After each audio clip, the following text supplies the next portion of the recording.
if you thought we were doing Smallville today, joke's on you.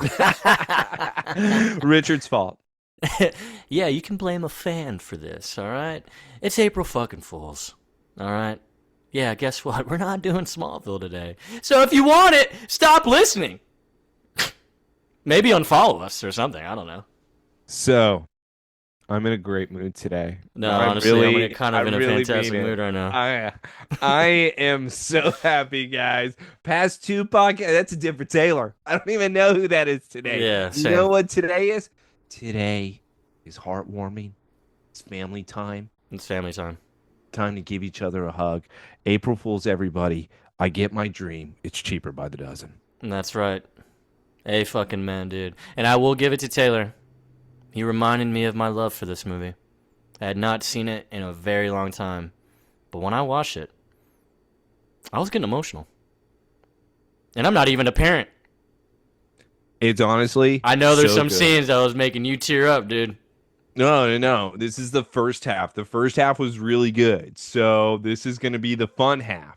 The second half is where I'm probably going to get a little bit sad, but Yeah. it's okay. The my real big problem that I'm going to have, am I allowed to make comments about Hillary Duff? Ah, it's tough, dude. You're asking the wrong guy because I was about to default to yes. Okay. All right. Because I mean, I don't know if it takes it away. It may take a lot of that. I don't think I am allowed to, but I'm going to. I just want to have to set that in motion. I do. Megan and I watched this together, and it was pretty crazy. She wanted to be on this episode. We told her no because Yep. she talks shit about Cheaper by the Dozen to even begin with. Yeah. And then she's already accusing me of saying, "Oh my God, Taylor, you're just like Steve Martin." I didn't even say anything, and she brought that up on her own. It's pretty, it's Damn. So pretty she was nuts. lying earlier. Yeah, see, I brought up nothing of it, and then I will point out the scene where then she made the comment. It's almost like I am Steve Martin. But yeah, Steve Martin. Shout out Steve Martin, man. I feel He's like so good in this. he's Everyone is so good. he's really good. He plays the dad. He plays Tom Baker. And then we have Bonnie Hunt, who's just as good. If you know her from the OG Jumanji, she was the lady that grew Dude, up with Robin Williams, dude. Well, I would technically be, didn't, but I would yeah. be all upon her. Honestly, dude, she's a nice looking older lady. I would be all up on her. And I don't know what it is, but her even popping out 12 kids makes her even sexier. It's kind of unreal. Like, yeah. Well, yeah, You know, some of it's the kind kids of seem unreal. You're right. yeah. They're all over the place. Like, dude, okay, so what's cool about this, I was looking into like the fun facts, I guess, of people who almost landed certain roles. Dude, so many people were up for Tom Baker's role, which ended up going to Steve Martin. Steve Martin basically, like, he was, I guess, lured into it with a yes, like an immediate yes, when he found out it was going to involve more physical comedy. And apparently that's his thing. Like, he loves being able to, like, move around, do like funny stunts or I get to something. be Like, on a bed with Bonnie Hunt. Okay, I'm in. right. But so many people were in the running for this, dude. Apparently, Tim Allen, Kurt Russell, Tom Hanks, all considered for it. Robin Williams also considered for it. I wonder. I think Robin Williams would have been pretty fucking good. I ain't gonna lie. Nope. Nah, I think he would have been great as. I think out of all these they've listed, because they said even Mel Gibson was part of it. I was like, why the fuck would you get Mel Gibson for Because this this? was during his heyday. This is when he was allowed to be in movies. Remember, Okay, how about Patriot, Bill Murray, Chevy What Chase? Women Want. What? Listen, Chevy Chase is a dickhead to work with. Nobody wanted to work with him. But Okay, none of these people that you're mentioning is going to sound weird, but I do believe it's true. They're not as soft. Steve Martin brings that calmness out of me well, no, in wait, no. this. Robin Williams was soft. He could be soft. No, Out of all those people, I don't think he could do the football aspect. I think this switching back and forth between just the true family guy instead of being ultra silly, having to be serious in other scenes. I'm not saying he couldn't do it. I'm just saying that Steve Martin feels like that would be coming much more natural to him than it would. Okay, actually, you know what? You're right on the comedic part, I think, because like the corny joke, the Correct. corny dad jokes, like probably Robin Williams could have brought that, but I think it was hard to buy him more as like the father of 12, like, and then also He was busy with Bicentennial Man or Tom Flubber. Hanks. Yeah, probably. Well, okay, wait, Flubber was like 90s, dude. This is beyond the 90s, bro. Was Flubber Actually, 99? you know what? Tom Hanks probably would have been a solid runner-up, Wasn't but he Castaway? the comedic part is where I have the issue because Tom Hanks really isn't like that funny. Yeah, and he was probably also doing Terminal. I think that's 2008. So I'm way off in years. No, no, no. Terminal, I think was earlier. I think it was earlier. Okay. I'm a But it would have big been weird episode of him. because him and Bonnie Hunt were a couple in The Green Mile. A Co- really sad movie. Yeah, very sad, and I love it so Yeah, much. yeah, yeah. Stop trying to bring me down. Okay, you're right. We are doing Cheaper by the Dozen. So it's really not a Somebody Save Me podcast today. It's more like somebody Have pinch my me. kids. Yeah, somebody pinch me. I'm dreaming. You know, No, because like somebody wow, have we're my children. okay, sure. Taylor, have my Yeah. children. Yeah, yeah. Somebody like have my kids. Yeah. Yeah, I'm Steve Martin. You're Bonnie Hunt. Man, I got so many comments for Bonnie Hunt. There's no way I could compete with that. Dude, I need to find out what's up with Steve Martin because like the only issue I have with him being like the dad is just like you look too old, but I know it's only because of your white ass hair. Like why is all your hair so white? Because the kids took the color. I think it's really easy to be able to say something. The kids took the youth. The only one who doesn't make sense with their looks is Bonnie. Bonnie, after popping out 12 kids looking like this. She should look like Flubber. You know what? And this is not even me. This was all Megan. Megan goes, her tits shouldn't look like that. I know I'm getting ahead of myself, but spoiler. No, that's true. Them shits would be like that South Park character, the teacher, Miss Choke on They, Dicks. they would be okay. I don't see where this is a She's the one who has family. the real saggy I tits know and that. like. Why did you name her? I know what you meant. You could have just said the saggy tit lady. Oh yeah, are you kidding me? I had to say her name. That's the funniest name in the fucking show. Are you kidding me? Why is that her chokes on dicks? That's your name? Yeah. So What if kids are listening to this episode? You know, kids are watching Cheaper by the Dozen for the first time. It's like, I want to listen to a podcast over it. Then they look up teacher chokes on dicks, and that's what now they're going to be. and then I remembering. make them a fan of South Park. But you're right. Bonnie, If you didn't- though, I mean, it would have been destroyed. Yeah, no, absolutely. Like I love her joke in the movie where she was like, after like the first six, they just started walking out. And I'm like, damn, that's a good joke. I ain't gonna God, lie. how big is Steve? Tell me when to stop. Yeah, honestly. Like the sex drive is crazy. But yeah, two nerdy idiots back once again. But again, this is an April Fool's special. We are doing Cheaper by the Dozen. Jokes on Thank- you, assholes. Yeah, jokes on you. You were expecting something cool. You were expecting Angry Taylor. Guess what? You're not going to get it. You're not getting that today. You're not getting it. Maybe next week, maybe. But like, yeah. You So told me it was okay. But so many fun facts in the back burner because there is a big cast in this movie, man. Lots of people, and honestly, a lot of old child stars that we kind of, in a way, kind of grew up with. So it's kind of cool to see that. The cast, I think, to be honest, is damn near perfect. I think every single child is great. It's I only have a not. problem with one child, and I can't wait to get to them. Is it Mark? I don't know what their names are. I'm going to be describing them very inappropriately. This is a great movie. Not gonna lie, this movie came out a while ago. 2003, man. 2003. What was going on in 2003, bro? Let's see. Dude, what's up. Toonami. What? Toonami's Oh, lineup man, during that's true. 2003. You had Dragon Ball DBZ. You had Rurouni Kenshin or Yu Yu Hakusho. Definitely had some Cyborg 009. In between that, though, I had the bumpers. You know what? 2003 definitely had Outlaw Star in there as well. Hamataro, I think, was maybe around that. I think they may have done some type of specials, but you know what wasn't around in 2003 was Gundam Wing. Gundam Wing is the hardest thing for me to be able to find. I just wanted Jesus to Christ, what is happening right it now? was the only This man went time on I a could talk Toonami about this. binge, dude. All right, sorry. But you're man, right. No, you're sorry. on topic. You're on topic. I'm sorry. Yeah, I'm being you difficult. asked what was I'm being- going on. You're right. I thought I was answering the question. You were, and I'm gonna give you additional info, dude, because it kind of relates to now, dude. The war in Iraq. That was in '03, dude. And guess what date it was? Operation Iraqi Freedom on March 19th, 2023. Or sorry, 2003. When Yeah. was Kingdom Hearts released? Oh, good question. Kingdom Hearts. Was it 2001? I think it may be '01. Release date.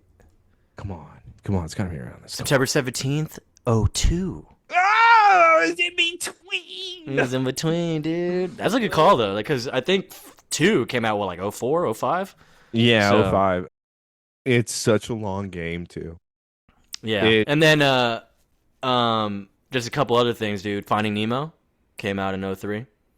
Oh, one of the craziest intros to ever see in a movie theater. Fuck yeah, dude. Fucking Saddam Hussein was captured. What In is your Dece- in fucking December deal? of This, 03. what the hell is going on? Space Shuttle Columbia, February 1st, '03. It Your was the fun shuttle fact sucked. This It was is the Chima shuttle doesn't. that What the disintegrated, fuck? killing all 7 astronauts on their way back in. You have It's- to cut that out. What if their family's listening? Tesla Incorporated was founded. What's your deal? Apple launched the 3rd generation iPod and the iTunes music store, bro. Okay, that is a fact. That's a fact, dude. That's a All right. fact, bro. All right, I'm into that. Okay. Yeah, cut out all your war Michael Jordan bullshit. played his final NBA game, and LeBron James was drafted. Oh, so the worst thing that ever happened to basketball occurred. The worst year of basketball ever. So that's then- what ruined it. Huh. And then Okay. I'm sorry because it is kind of a sadder one, but it's our boy, Mr. Fred Rogers of Mr. Rogers' Neighborhood. Oh, He had passed okay. away in February that year, man. R.I.P. All right. So, in all seriousness, dude, since Joseph opened that door, if you could ever like just watch something that's gonna make you feel good, please watch "Won't You Be My Neighbor," the I documentary. fucking love it. I saw it one time, but I was like, dude, this is beautiful. Oh my lord, I have never. So my father actually took me to this movie, and when we were sitting there, and the end happens when he's talking about just like think about like the people you love the most, and just sit there and truly think about them for 30 seconds. I kid you not, like there was about 6 grown men crying, and it's such a fantastic documentary. It's easily one of my favorites. And the craziest part is this is why the Academy fucking sucks. It wasn't even nominated for best documentary. I have never. You know what pissed me off? The movie that Tom Hanks, he plays Rogers, that got nominated for some shit, I think, Correct. that year. And I was Correct. like, bro, wasn't this the same year? Yeah, let's give it to Tom. Won't You Be My Neighbor? One of the best documentaries. Dude, honestly. But yes, sorry. Had to go down a fun fact road because '03 is a magical year. I ain't gonna lie. It was kind of a crazy year. It's one of the greatest things ever. All right, 50 Cent released In the Club January 7th. Wow, now we're getting into the good stuff again. The real MTV meat on Video the Music bone. Award Best Rap Video and Best New Artist. Crazy. Oh, dang. That was when those award shows were fun, too. Dude, those were the best ones. That's when, like, what, Britney Spears kissed Madonna or some shit? Or no, it was Christina No, no, Aguilera. no. Because no, Joseph, it was all 3. Oh. Yeah.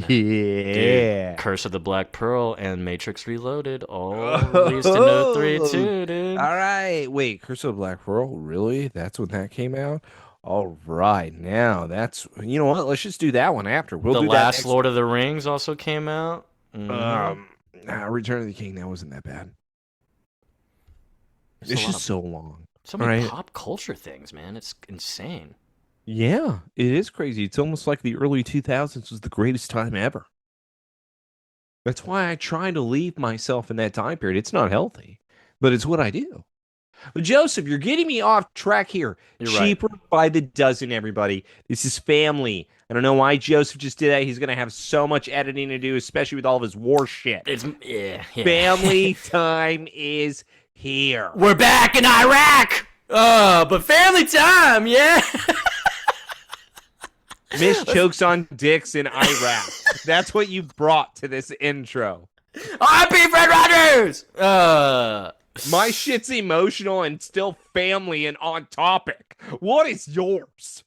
All right, well, dude, let's go ahead and get started, man, because we're here, man. You know, I'm done with the fun facts. I'm sorry. I had to go down memory lane, all right? It was a big deal.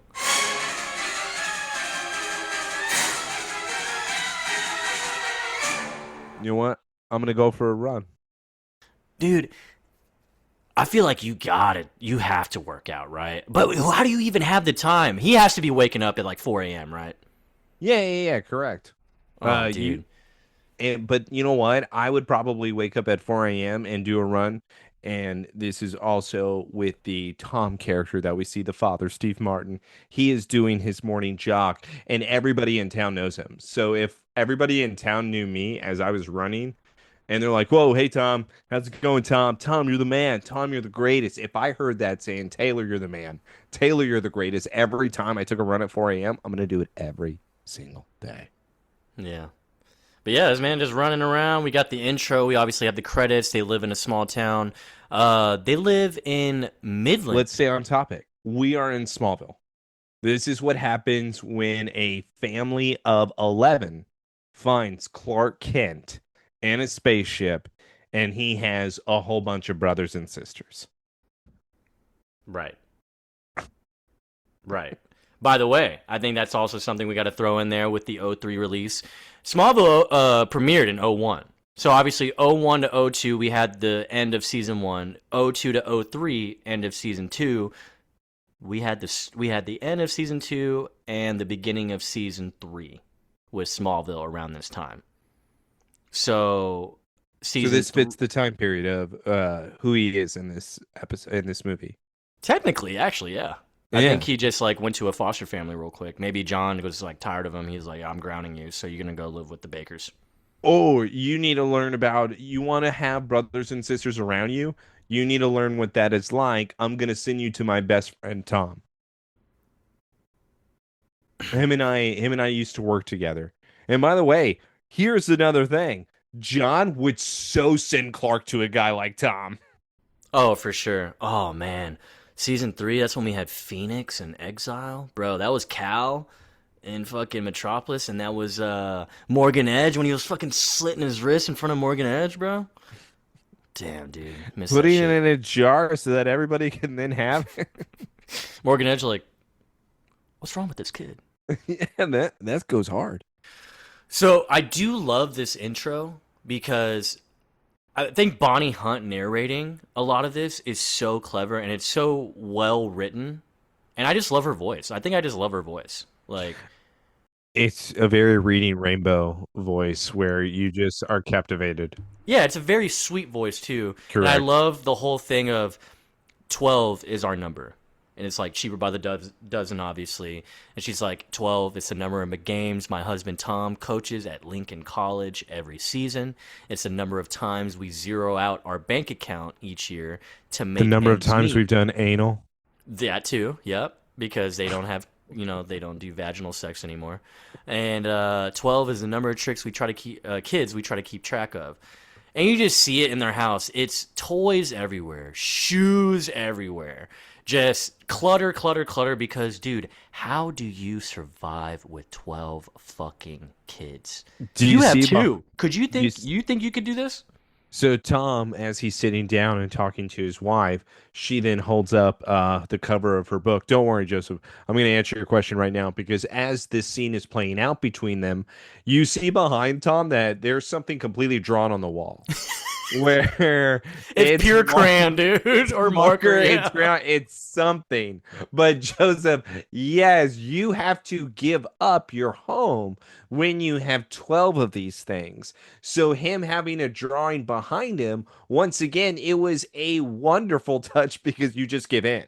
At least it's something nice. So I'm gonna leave it on the wall.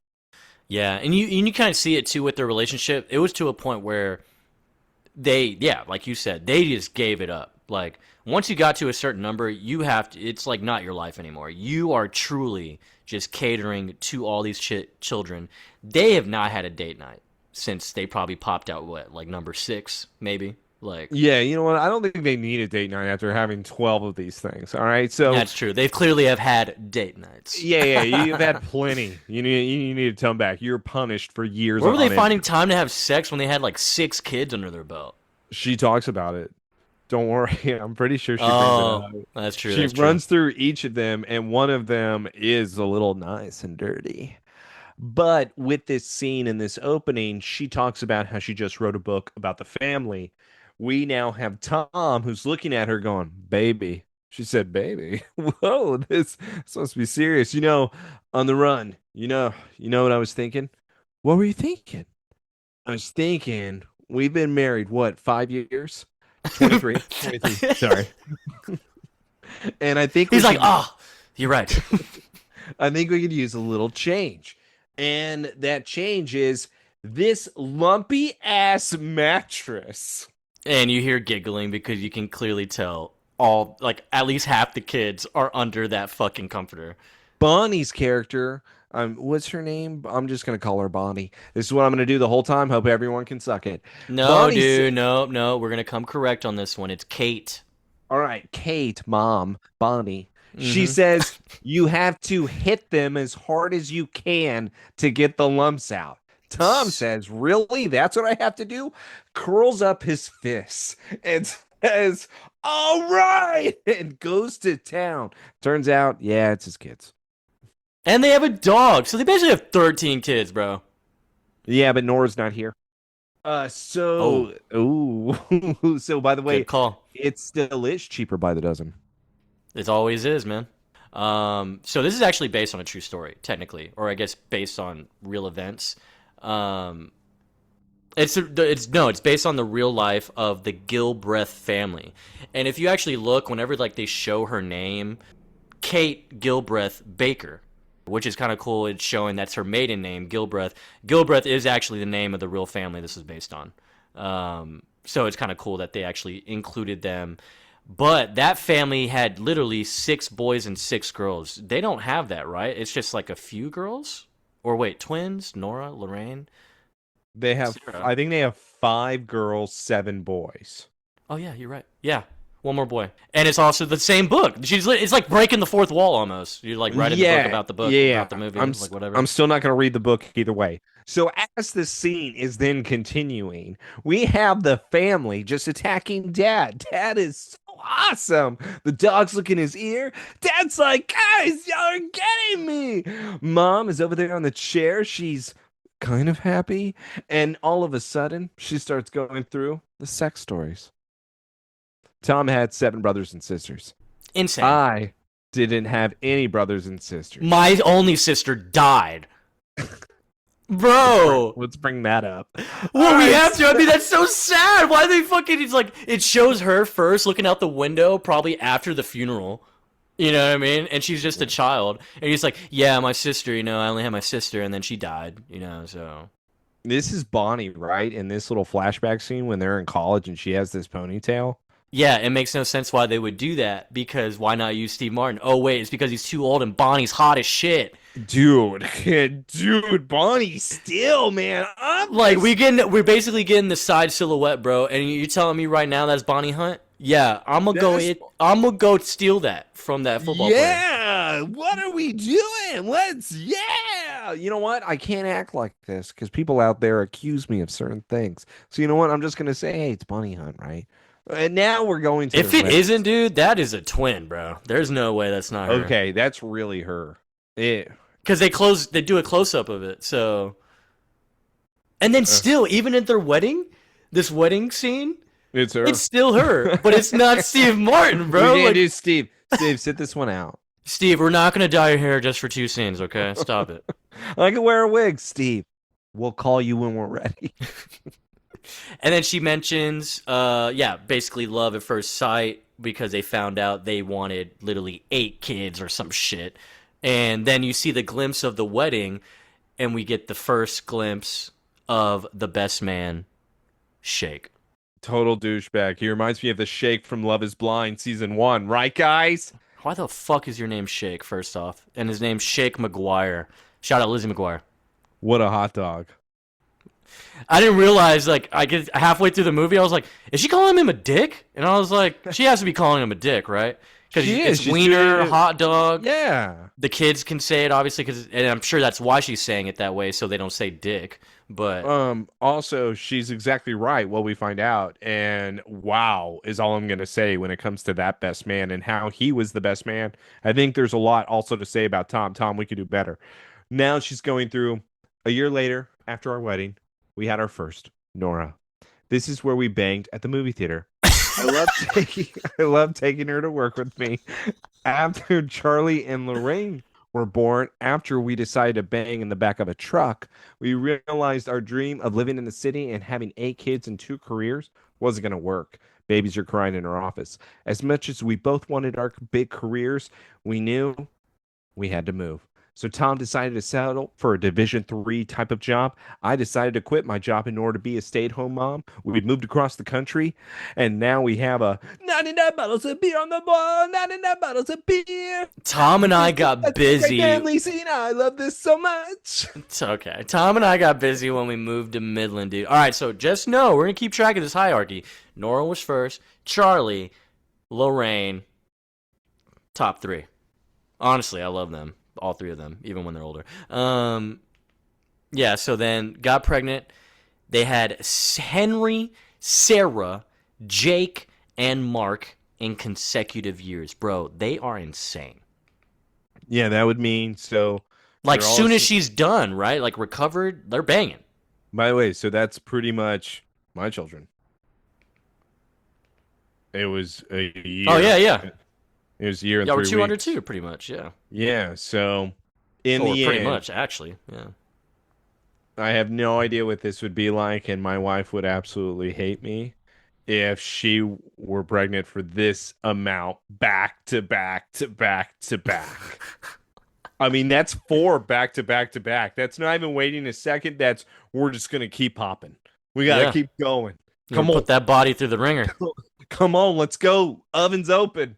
Time to put another one in. Let's there. get bacon, baby. Yeah, I need another loaf. Yeah, shake and bake. Ricky Yeah, Bobby. what? 2 loaves? So that's already 7 kids, right? They said we're going to go for our number 8. But guess what? It was 8 and 9 because we had our first set of fraternal twins, Jessica and Kim. So it was Jessica we were missing Wow. there. Yeah, Jessica and Kim. So yep, had them. We see them going over to the hospital again. And then Steve Martin, dude, he's taking these babies to the games, bro, and just holding them on his chest. Hold on. We got to do this right. So the 4th child, it was because they banged in the kitchen. 5th one, they banged in the shower. 6th one, they banged in the hot tub. All right, 7th, on the toilet, like while Tom was on the toilet. correct. 7th one was back at a movie theater. Yeah. Anniversary. And then the twins, that can only be done on vacation. Vacations twins. All right. Where do you ask, Taylor? They can't afford a vacation. Look how many kids they have. You're right. It was the vacation at down the street water park that banged in the wave pool. Oh, damn. Okay. I like it. Cool. But yeah, so I guess he's carrying the twins at the game while the other kids. This would never happen. Dude, never. It would never happen. And we got the first glimpse of what the kids do as they're growing up is that they hold up the signs all together in a row. We love the coach. Honestly, God, I love that shit so much, especially towards the end. It's just amazing. So yeah, all the kids. This is finally where they do show a scene What do you mean, like? of them banging. Oh, right. It's the aftermath, actually. So after this Damn. after this game they just did, like he coached at, he said, "Okay, yo, I'm gonna have the kids go hang out in the locker room. They'll be all right. We're gonna go bang on the cushions up in the bleachers." Dude, could you imagine doing that after winning a championship game, let's say, and you're going up there and you're banging to make kids number 10? Yeah, no, this is no. This is 10 because the twins made it 9. Okay, so twins made it 9. Now we have Mike. And, well, too many beers and 9 months later, oh my God, is Mike okay? Wait, no, is it Mike? She said Mike. Oh, Shake McGuire's promotion to athletic director at the alma mater. Too many beers. 9 months later, we had Mike. Gotcha. Yeah, After that, Tom we don't got know a how he came out. vasectomy. So, so Tom got a vasectomy, but he didn't hear the doctor say that it would be a few weeks before the procedure became effective. Hold on. Who gets like that surgery and says, we need to try it out? You want to bang bang? Yeah, it's foolproof, right? Like, dude, we're good. I'm so horny right now. Dude, it's It was because an of how hour horny. after surgery. How does Tom do? Bro, 3 weeks. Just wait 3 weeks. I promise it'll go by. I promise. You're not occupied with. You don't need sleep You know from what? all those kids. Hold on. In all fairness to this, by the time they have that many kids, you only can have certain amount of moments to be able to bang. That's what I mean. This had to be in the bathroom at the house. Like, hey, you're brushing your teeth. Wanna fuck? Yes. Let's make love, baby. I'm locking the door. We have 2 minutes. Let's get this over with.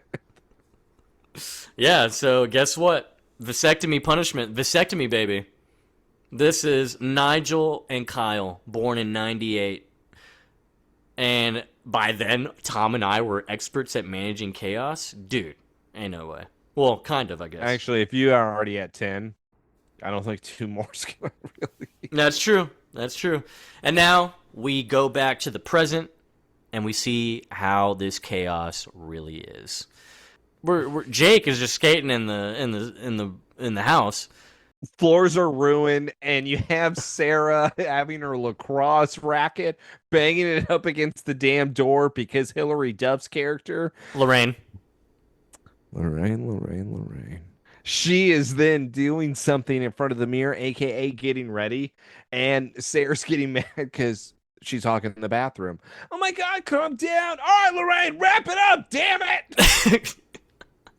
And then Mark is asking Dad about where his frog is. We find out his name is Beans. And Mike, I don't know. My name yeah, is he's like, Mark? Dad. Oh, Charlie. Oh, Nigel. Kyle. Yeah, dude. Sorry. It's Mark, Dad. It's Mark. Yeah, whatever. I'll find your frog later. Shut up. All right, so Tom, obviously having to deal with all this chaos, decides to go into it's Mike, right? Or is it Mark? This is Mark, Mike. yeah, I told him, yeah, the frog scene, but now, because he asked No, him no, I'm about talking the about frog. the older son. I'm talking about Tom, aka so this is Clark. This is Charlie, dude. Oh, Charlie Clark. So Tom walks in. This is where Charlie, the oldest son, aka Tom Welling, the hottest man you'll ever see in this movie. Clark Kent, baby. Tom talking to Tom. Am I right? Yep, this is Clark. So Tom then tells his son, "Hey, you were caught on Mom's radar last night. Can you be Stop home banging by Beth. Yeah, can you get home by 10 o'clock, please? Just to let you know, 10 o'clock is a little bit early if he looks like this. I'm sorry, but if I'm Beth, I'm not keeping my hands off." So he says, "Dad, really? Come on, it's the night before the big game." "Well, dude, I don't even know if I want to go to college, Dad. Like, get out of my room." "Since when did you think that, son?" Since Beth's mom offered me a job at the auto shop." It sounds exciting. We'll talk about this later after you get your full ride. And meanwhile, 10. All right? Come on, curfew. Got it? Anything else you want to talk about? Did I mention that I hate you? Yeah, and he's like, yeah, you did. Yeah, you did. And he's like, cool. Cool, And then they we're just- good. Okay, me too. See, this scene always confuses me, man. Because, like, is it really vocal? Like, does Charlie really just fucking hate his dad right now? Like, because of no, his no, no, no, age? no. Or I expect my children to hate me at this age. And just to let you know, he smiled at him and said that. That's true. That's If true. my son smiles at me after I said, "Come on, dude, you give me a hard time with your mom," Just be home by 10 o'clock. You can bang Beth before that. Come on, like cut the shit already. And then my son looks at me, he's like, hey, I hate you. I think I hate you too. Thanks. Yeah, and I fucking, you know what I hate also is that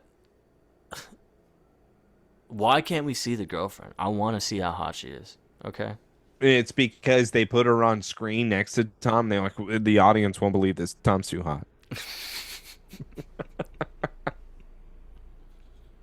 That's it. Yep. That's it. So yeah, Tom Welling, baby. We all know him and love him. Let's move on. We got now Kate, mom, back at the computer downstairs. She's probably, I don't know, checking emails, whatever.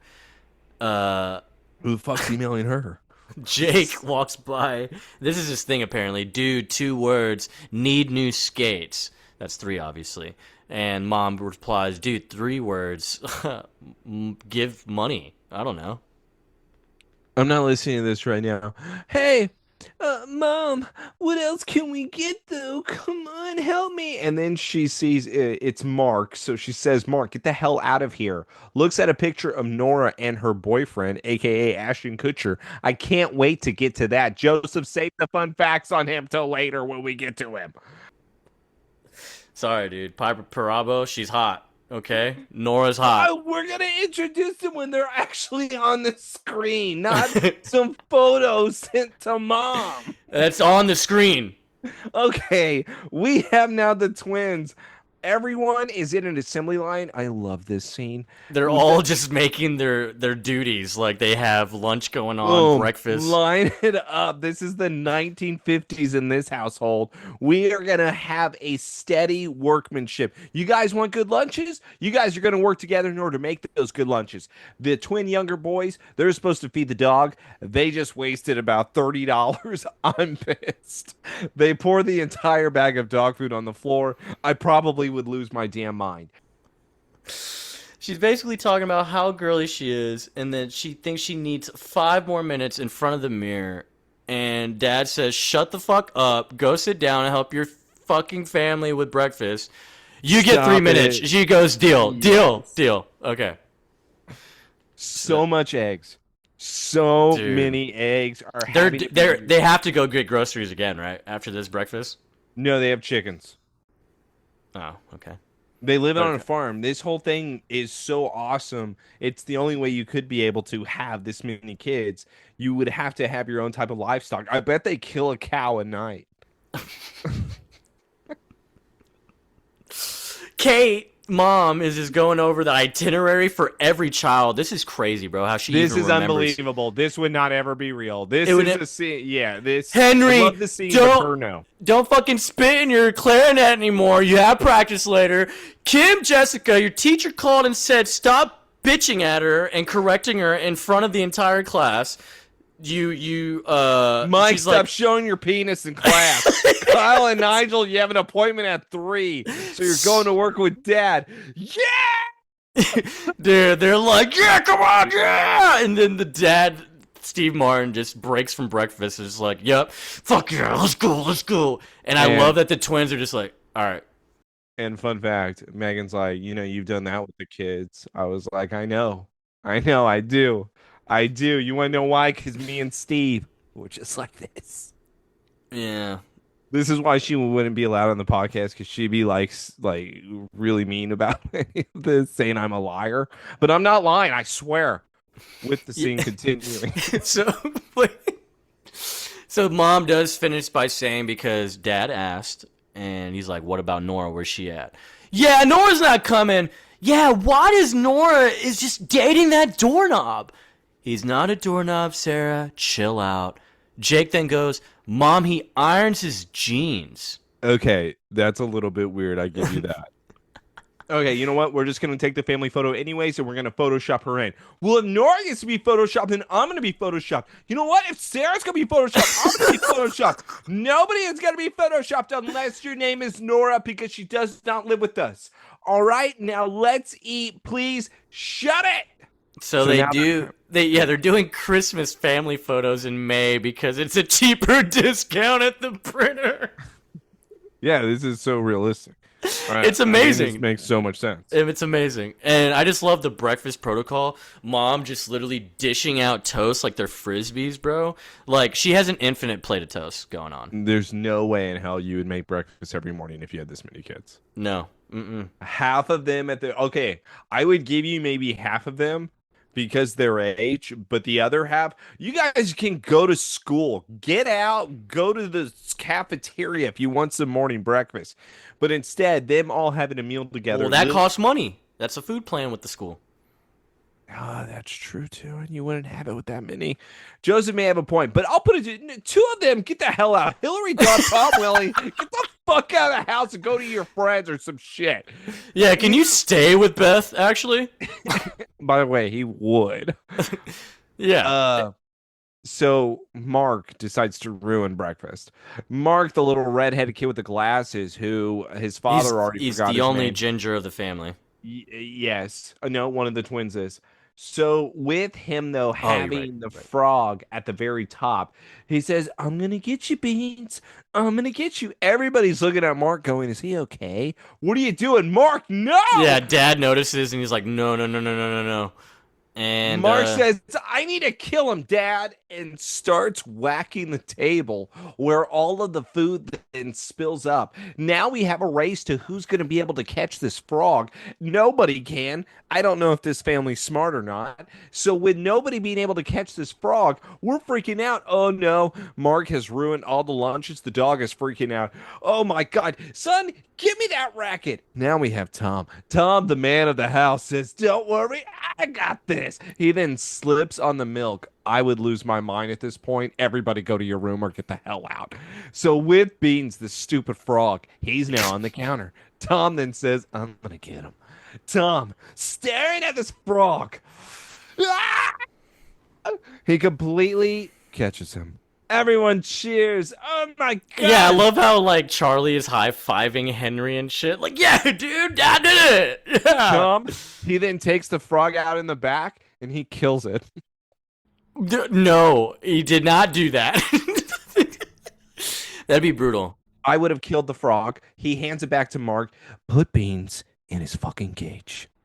So when it first started hopping on the counter, you see how CGI it was? It looks so fake. It's hilarious. But yeah, Allison Stoner, Sarah, does comment as Mark is breaking more shit on his way out. She's like, "Nice going, FedEx," and you might as well just be calling him Totally retarded. Yeah, remember, he's different from the family. But by the way, here's a spoiler for He's the later only on. one that has glasses. But he's not the one that I don't think fits. I have somebody else that doesn't fit in this family. And I can't wait to get to that person. And by the way, this also proves my point even more. We don't really see this person yet. So Mark then looks sad for some reason. I have no idea why. You just ruined everything, kid. Go upstairs. You're grounded. Everybody then has to clean up Mark's mess. Dude, they didn't Now- get to eat breakfast, right? Like, they didn't eat. No, they're all going to starve. So now we have the skateboarding kids. Just to let you know, I really thought this was going to be Oliver and Ryan. Both of them just riding a fucking skateboard. It's probably going to be Ryan that has the damn fucking beanie. So with them, though, riding the skateboards, Hillary Duff says, for the record, I'm so over Nora, Mom. Okay. The hand-me-downs. The hand-me-downs. Okay. Well, Lorraine, we'll talk about that later. We're never going to buy you new clothes. We don't have the money. We have Mark now coming. Obviously, Mom notices he's a little sad, lifts up his hat because he's looking gloomy, says, "What's going on, honey?" They call me Totally retarded. sweetie. They Sweetie. call me FedEx because the FedEx delivery guy dropped me off at this house since I don't fit in with this family. You know where you fit? You fit right here. By the way, that was a nice mom thing. I really Mhm. like that. Yeah, she gives just him- hugs him like, "Come here, dude. Nah, you fucking you fit right here, bro. I'll tell you right Yeah, now." this is your spot. And then obviously we have the twin boys then fighting in the yard. Damn it, boys! Mom has to run over there. Mark, for some reason, it's like, why don't you pay more attention to me? Now we have Dad Tom. Nigel, Kyle, chill or be chilled. All right, Dad. They then run off. Mark, I was just about to talk to you. Mark's now crying, riding his bike away. So with Tom, he then is about to go to work. She then, Mom, Bonnie, titty. Jesus Hands Christ. him a picture of Nora, and Ashton Kutcher says, "So your daughter's not going to come." Um, I'm not surprised. I can't believe she's still even dating him. 5 minutes ago, honey, she was sitting on my shoulders, and we were both cheering at the football game together. And then I blinked. Yeah, you blinked. Go off to work, honey. He then walks in front of her. She then looks at his ass. And then she shows him her ass as she's walking out or walking back in the house. 12 Don't kids forget later, the- still got the heat. Dude. Yeah, see, like only he could do that, dude. Dude, her butt. Yeah, dude, I'm telling you, bangable. Like very bangable lady. Bonnie Hunt, 03. Amazing. Yeah, and mind you, we forgot to mention Nora is 22.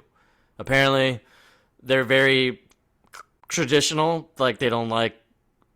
Okay, before we do, Dad thinks she's too young to be dating, but yet Kate was pregnant. At 22. No. Hold on. I actually have a question for you. This is what I even asked Megan, and I want to know, and this is even a hard question for me as well, Joseph. But with Nora and the age gap she has between all of the kids, would Nora be the favorite? Firstborn. I think they're Correct. probably favored, yeah, in some way. Yeah. Okay. That's what I'm really Because curious- everyone's reaction, it seems like she is the favorite. But Yeah, she's amongst queen. but like amongst the family, it's not like the parents, of course that's probably maybe a favorite. I'm not sure. But I'm saying like the family love Nora. What we see from Nora, by the way, she's a sweetheart. This is not talking shit about Nora's character at all. Right. This is really, though, with the age gap, I feel like Nora would kind of be expected to be that type of person with them. Hmm. And it's strictly with that many kids, that the oldest, I feel like, would have a lot of pressure. That's true. First one. There's a pretty good age gap on that. Man, I bet she was happy to get out of that fucking house, bro. Yeah, I'd be happy to go. What is this guy's deal, dude? All right. Hey, So don't on a forget to football mention though, Henry and Charlie apparently are like best buds because they're the first two born sons. Like that was Charlie got his first brother with Henry. Henry is not anybody's favorite. He is the character that nobody likes. He is the one that does not fit. Charlie Yeah. does not like Henry. Get out of my car. That is Beth's spot. So that's who you think doesn't fit in. Yeah, the fact And that does not I would have to agree. Yeah. Yeah. Yeah. Like out of everyone, I was like, no, everyone's on track here. I think. Even with Mark. Even with Yeah, that's what I Mark, mean. Like, Mark. Yeah, Mark fits. Fat kid doesn't. I think Mark's more so like the mom, and I think that's why maybe he's like not because his dad seemed very confident. So I just don't think he takes after the dad. And which of the kids don't take after the dad then? I mean, they're all confident besides Mark. That's what I mean. So I think he's more so like the mom. I mean, sure, she's confident, but I just mean like more like maybe just to himself. I don't know. She shook that ass like she was confident. I don't even know we're going to the camp, right? What do you mean the camp? We're going Football to camp. Tom's. Training? Is this football camp? I thought it was training camp. I don't know. It's a camp, dude. All right, it's a college camp. This is where we have Tom's team, Lincoln College Division III. Come on. All right, so we have the twin boys here with Tom as they are just sitting in the office pumping up the team. What we have, though, is his I love that the douchebag- twins are just like, hey, what's up, man? Yeah, good job out there, guys. Good job. They're like- good. They're actually really good. We, though, are introduced to the hot dog himself, Tom's best man, Shake, where Shake is now coming in here saying, hey, Tom, you are such a piece of crap. How does it feel that you're a loser? Yeah, And dude. what? Fuck this guy, This guy bro. sucks. No, like I wouldn't. he's the worst, and everyone should know this guy because I mean everyone knows him from Step Brothers, I'm sure, but a very popular actor, bro. Richard Jenkins, okay, you know who he is, but yeah, he plays a total asshole in this movie. Like Yeah. why was he best man, bro? I know this is what I mean. Tom seems like such a great guy. How could, unless he grew up with him since they were like kids?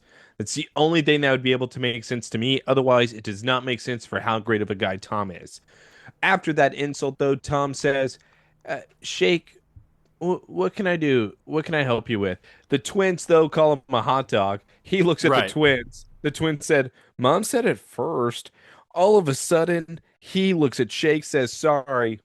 She just, won me over. She was looking for the best football player she could, or actually, I'm sorry, because I don't want to insult Tom. She was looking for the best football player on the team. Oh yeah, so she chose the third string receiver and got all this, huh? Yeah, it looks like she won the lottery. This sucks. Tom says, "Hey, that's great. Thanks for another Yeah, insult." you see my kids? Hey, kids, hey, say hi to Shake. Say hi to Shake. Yeah, tell him to go fuck himself. What can I help you with, Shake?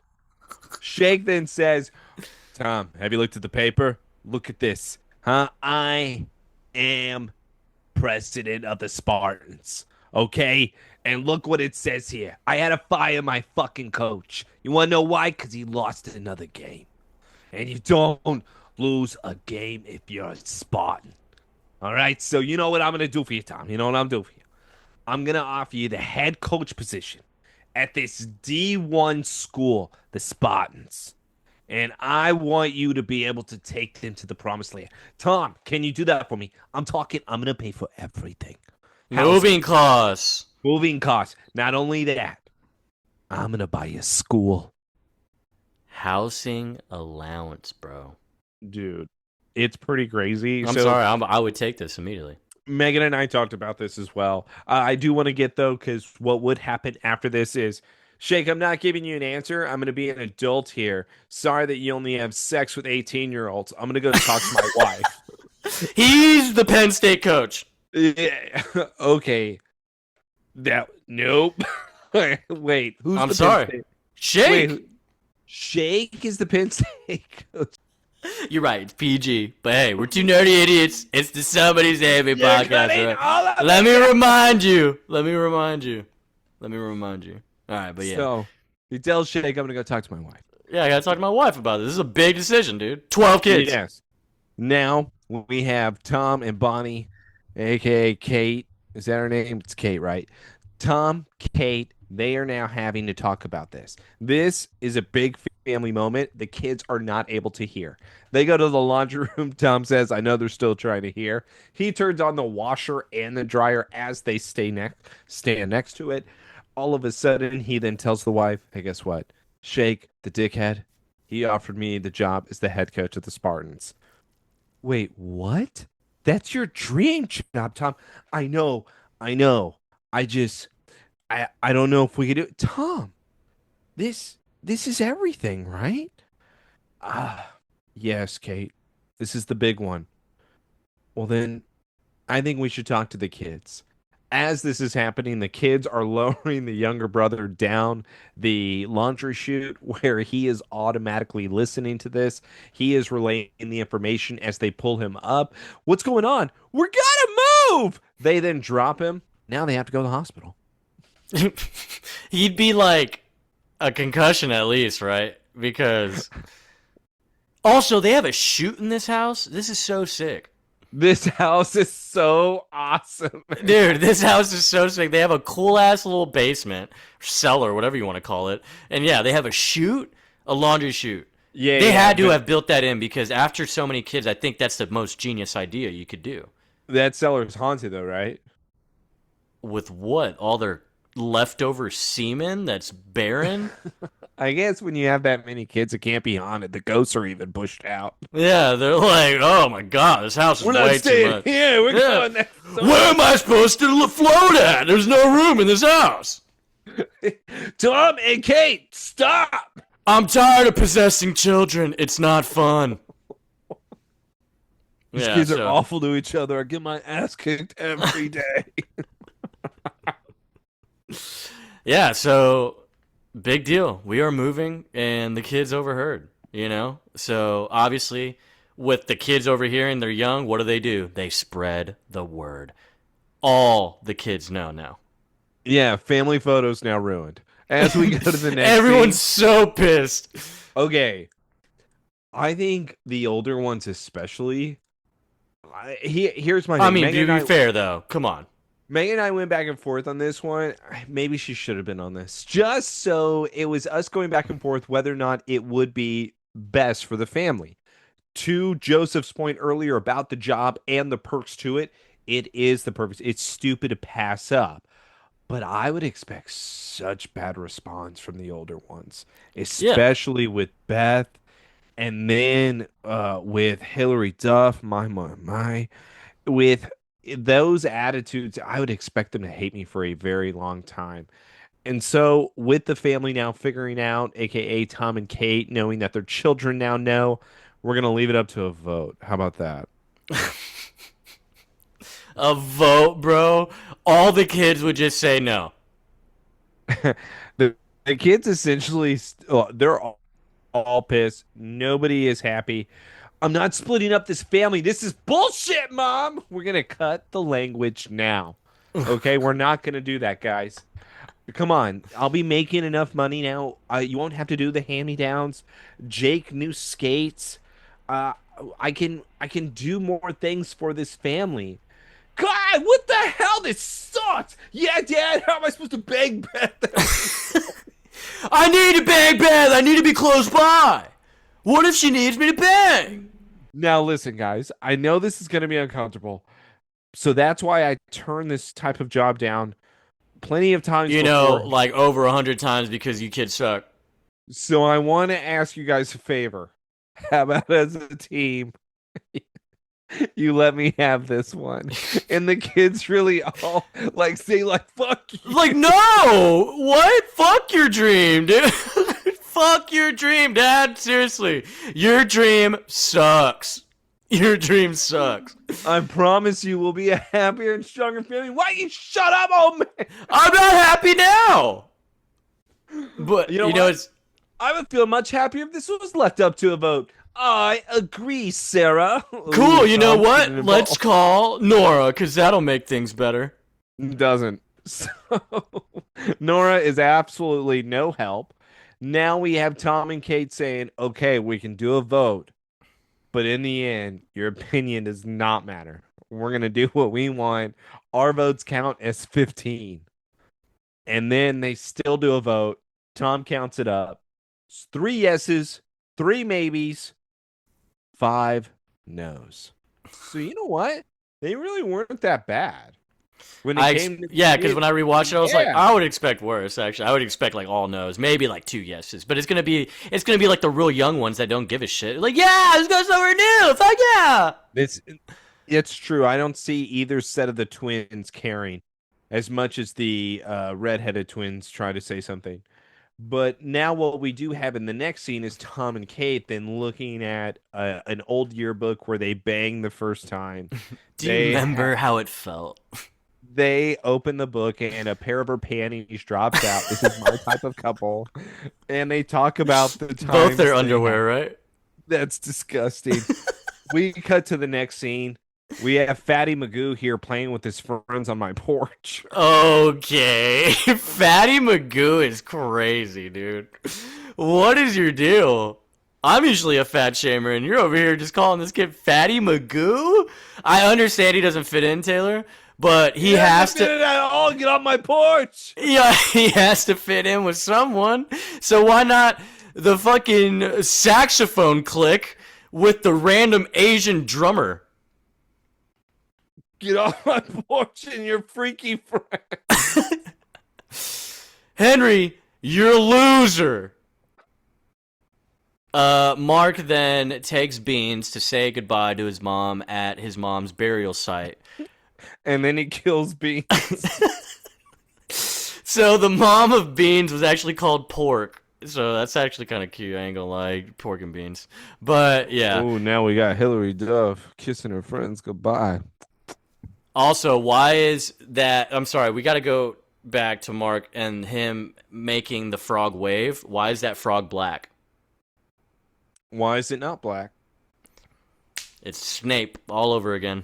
When it's not Snape, we're frogs. Dude, Lorraine is so corny with her friends goodbye. She does like the kisses on the cheeks, like, oh, I miss you, honey. I miss you. I miss you too. Look at that tank top. You know Hillary Duff was born in Texas? Yeah, I did. I don't think you knew that. But anyways, why isn't that Lana? Why isn't Charlie hugging Lana What right are you now? doing? Stop ruining this shit. Damn.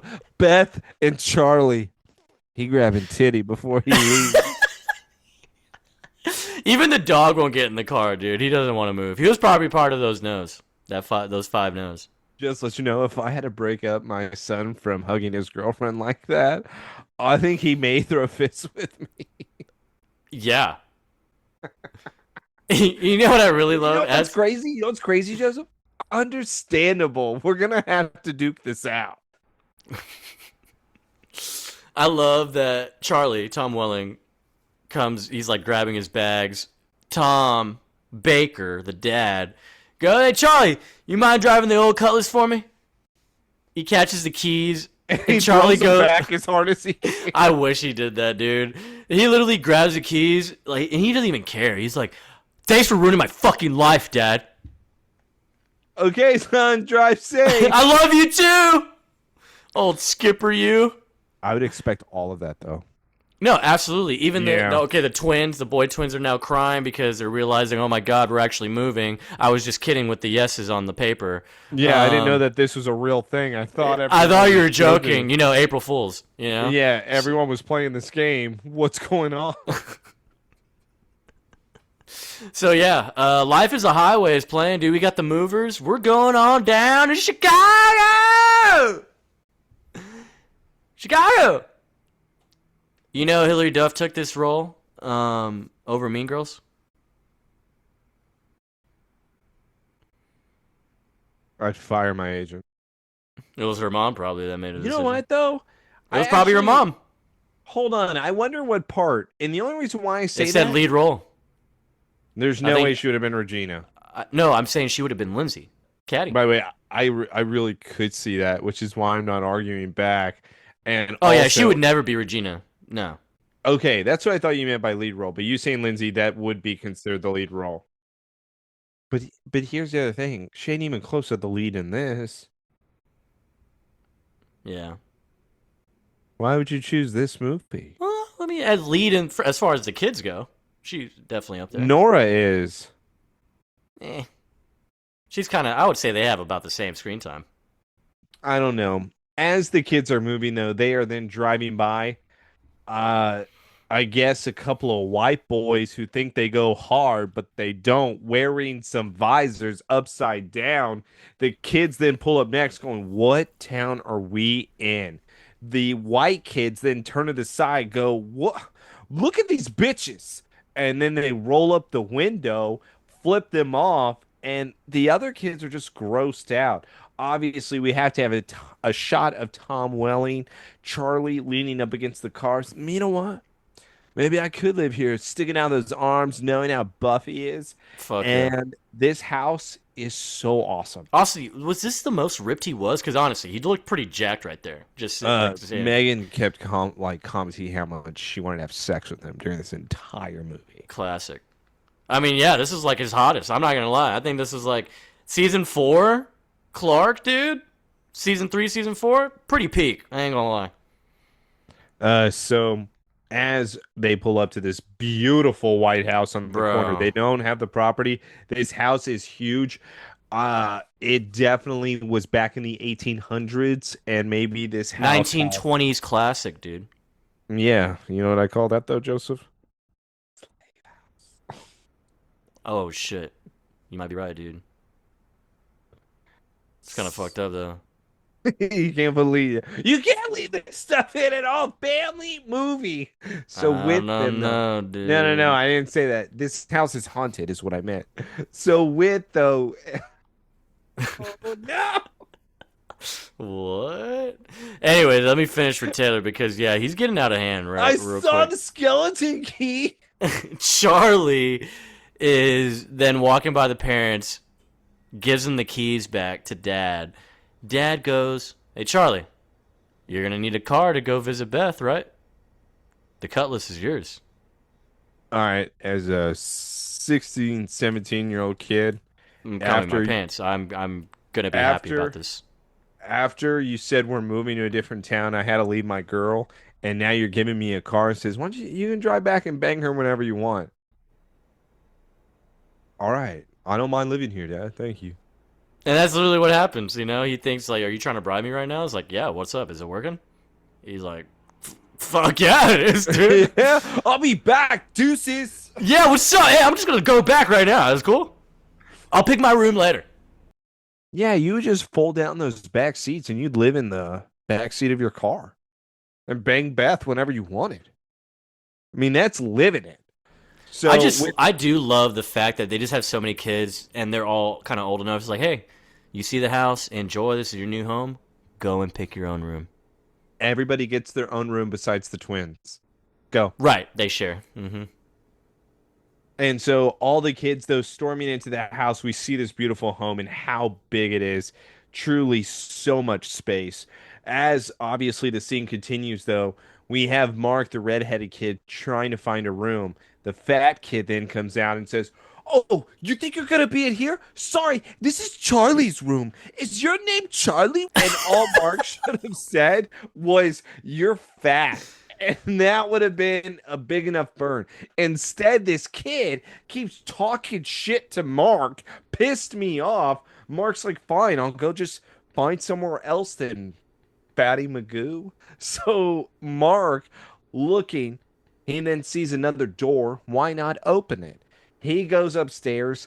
This is where the maid or slaves lived. Yeah. He's like, my favorite room. Megan said I couldn't say slaves. Is that wrong? I mean, it was probably a plantation house for sure. Okay. It was the master's house. I'm not doing any of that.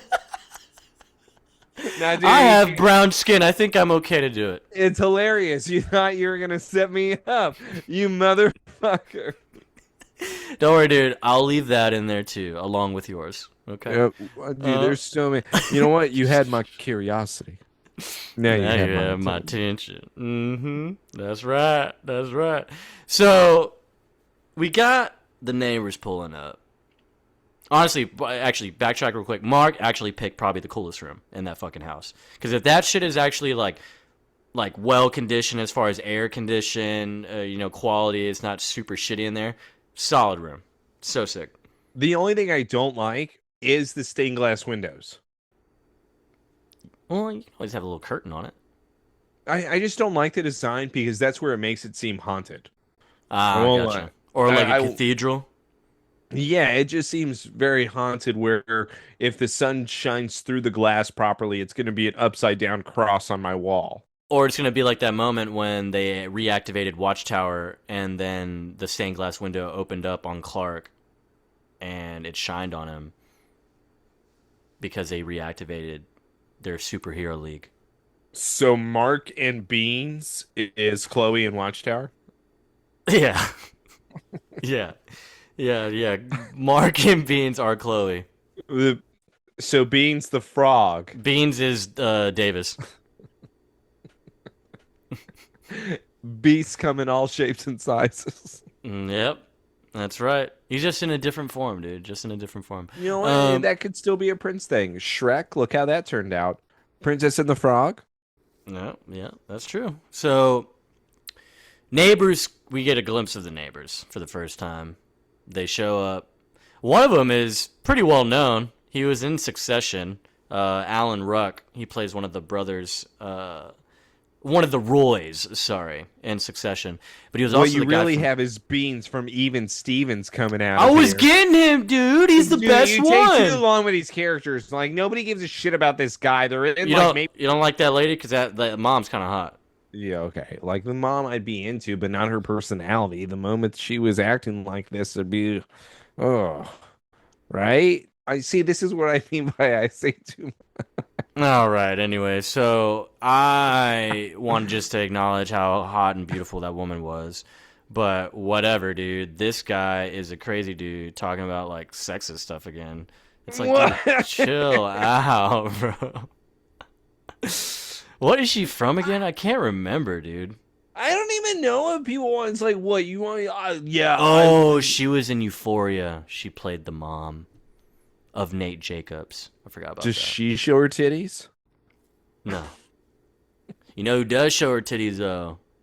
Nora, Piper Perabo. Do you know a movie? I know you always jokingly tell me to tell you this stuff, like the new movies are new. Coyote Ugly. Was she naked in that too? That's not a rated R movie. But there's an unrated version. But that she's not naked, right? I think she is naked in the unrated version. I think you're a liar. You know what? Look up the unrated version. I'm not even kidding. I think it's. Well, I know for sure she went naked in Looper. She goes naked in Looper? Yeah, she's the dancer that he's like in love with. At the strip club. What was I looking up again? Oh yeah, Coyote Ugly. Yeah, look up unrated Coyote Ugly sex scene. All right, now watch it and describe it to me. What is your problem, dude? You know what's so cool about this though is that in the movie, the guy she's having sex with, he's all about Spider-Man number 129 because it's the first appearance of the Punisher. Why is there so many ads, dude? I'm just trying to get some titties. This scene looks like it sucks. Oh wait, okay. That's not the she's point stripping. of it. Okay.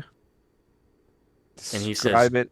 "Good, Yeah. good stuff." I have a picture of See? a huge dick on the right side of my screen. All right, so you're getting a bit of both. Bit of both. No, that's not the movie. It's just like some weird ad. I know. I know how those ads are. All right, Joseph, worked. I'll keep watching in the side. So. You know. All right, guys. But yeah, But but yeah.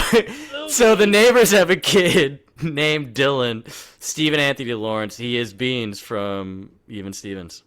Pretty cool. What happened to this guy?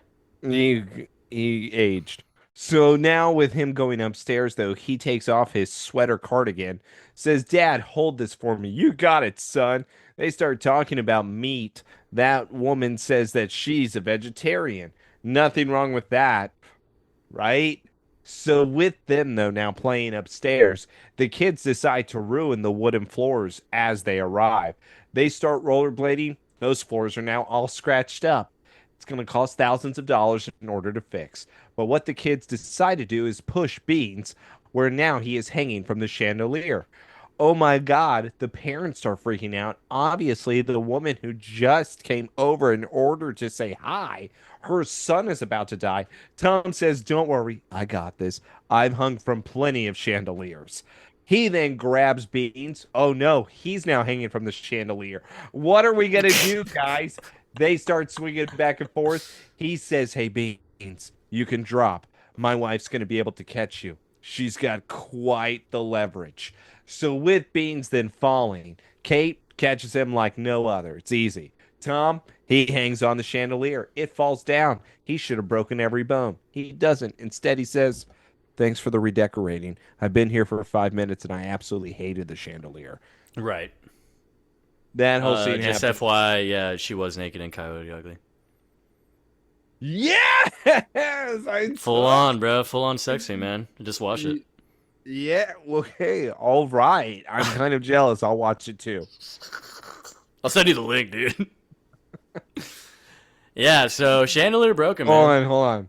This is why nobody's gonna listen to this episode because you just watched a sexy Coyote Ugly during. You told me to. I just wanted to verify. One soul scene. I just said one specific. No, thing. I was literally trying to skip through it because I was waiting to see if there was gonna be Okay, titties. wouldn't allow And me to. titties The happen. loading- The loading thing happened, Taylor. I had to watch the whole thing. Yeah, it was buffering so slow. It was buffering so slow. I don't have a boner right now. I don't. All right, but by the way, pretty good. Right? It was pretty solid. Honestly, the music was terrible. The music was god awful. It's so bad. Awful. Like Are it made comic it, books in the background?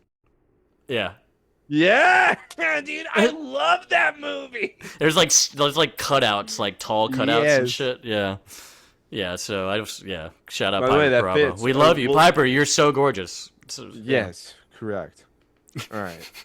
So the chandelier broke. Yeah, and Dad gets a call, and Shake wants him to interview with Fox News, Fox Sports, whatever. So he leaves Charlie and Mom to clean up the fucking huge chandelier mess. Charlie's pissed. Kate's kind of annoyed.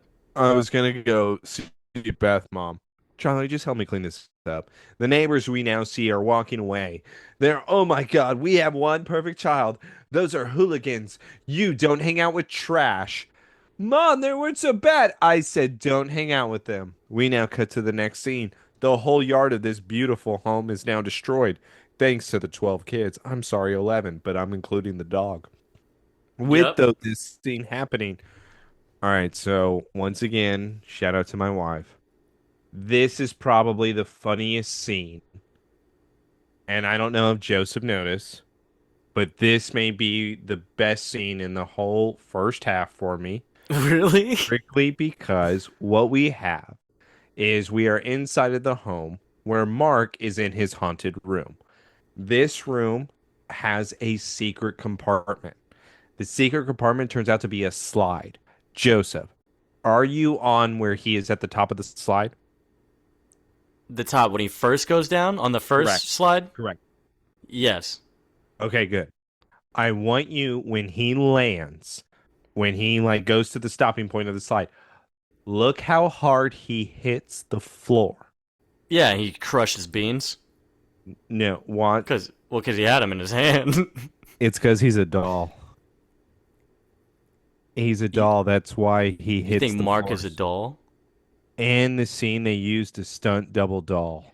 Oh, you're saying they used the doll? Did they That's really? why he hits the ground so hard. Wait, let me Look, see. look at I it. Look at rewound it, him going down the slide. I swear, No, I don't think they did. dude. It's He him. No, they do. It's the movie magic stuff. And the reason why I say this is because of how hard he hits. It's ridiculous. I don't know, dude. If that's a doll, they edited it really well. I don't know. Yeah, no, I really believe that. That's how good his body motion, because Joseph, look how small of a slide that is. Yeah, it was very small. He wouldn't have fallen that way. It looked like a rag doll fell forward. I'm not even kidding. Kinda. I mean, I don't know. It still looked like a person. Either way, that's my funny fun fact. I'm glad Joseph laughed. I'll go kill myself. Thanks a lot for the support. So, Why haha. don't you go watch another sexy? Sorry, you're too horned up to pay attention. Yeah, honestly, this is boring to me now. You know. What Mark finds out is that he can have all this secret passage in order to spy on his parents having serious conversations. Well, I was gonna add that back to the slave house thing that this was probably built by the slaves to escape the house. Correct.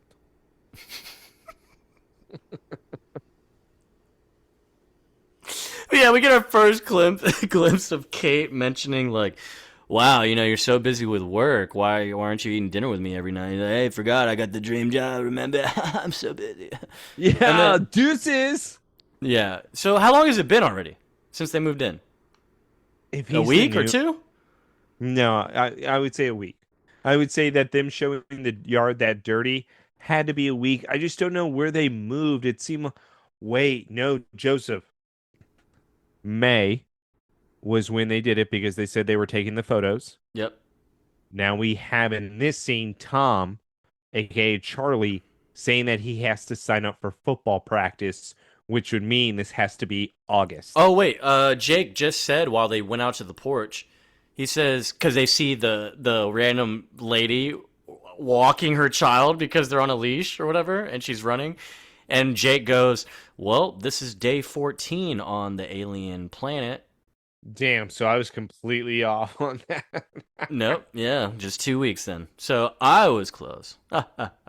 Okay, whatever. So now what we have with the kids now pouting outside, they can't believe it. Charlie's like, I'm going to go sign up for football practice. The fat kid says, I'm going to come with you. Charlie says, I don't want to be near you. The fat kid then goes back Jake and starts starts to cry. crying. Yeah. Now we have Hillary Duff coming out. Hillary Duff. She's coming out.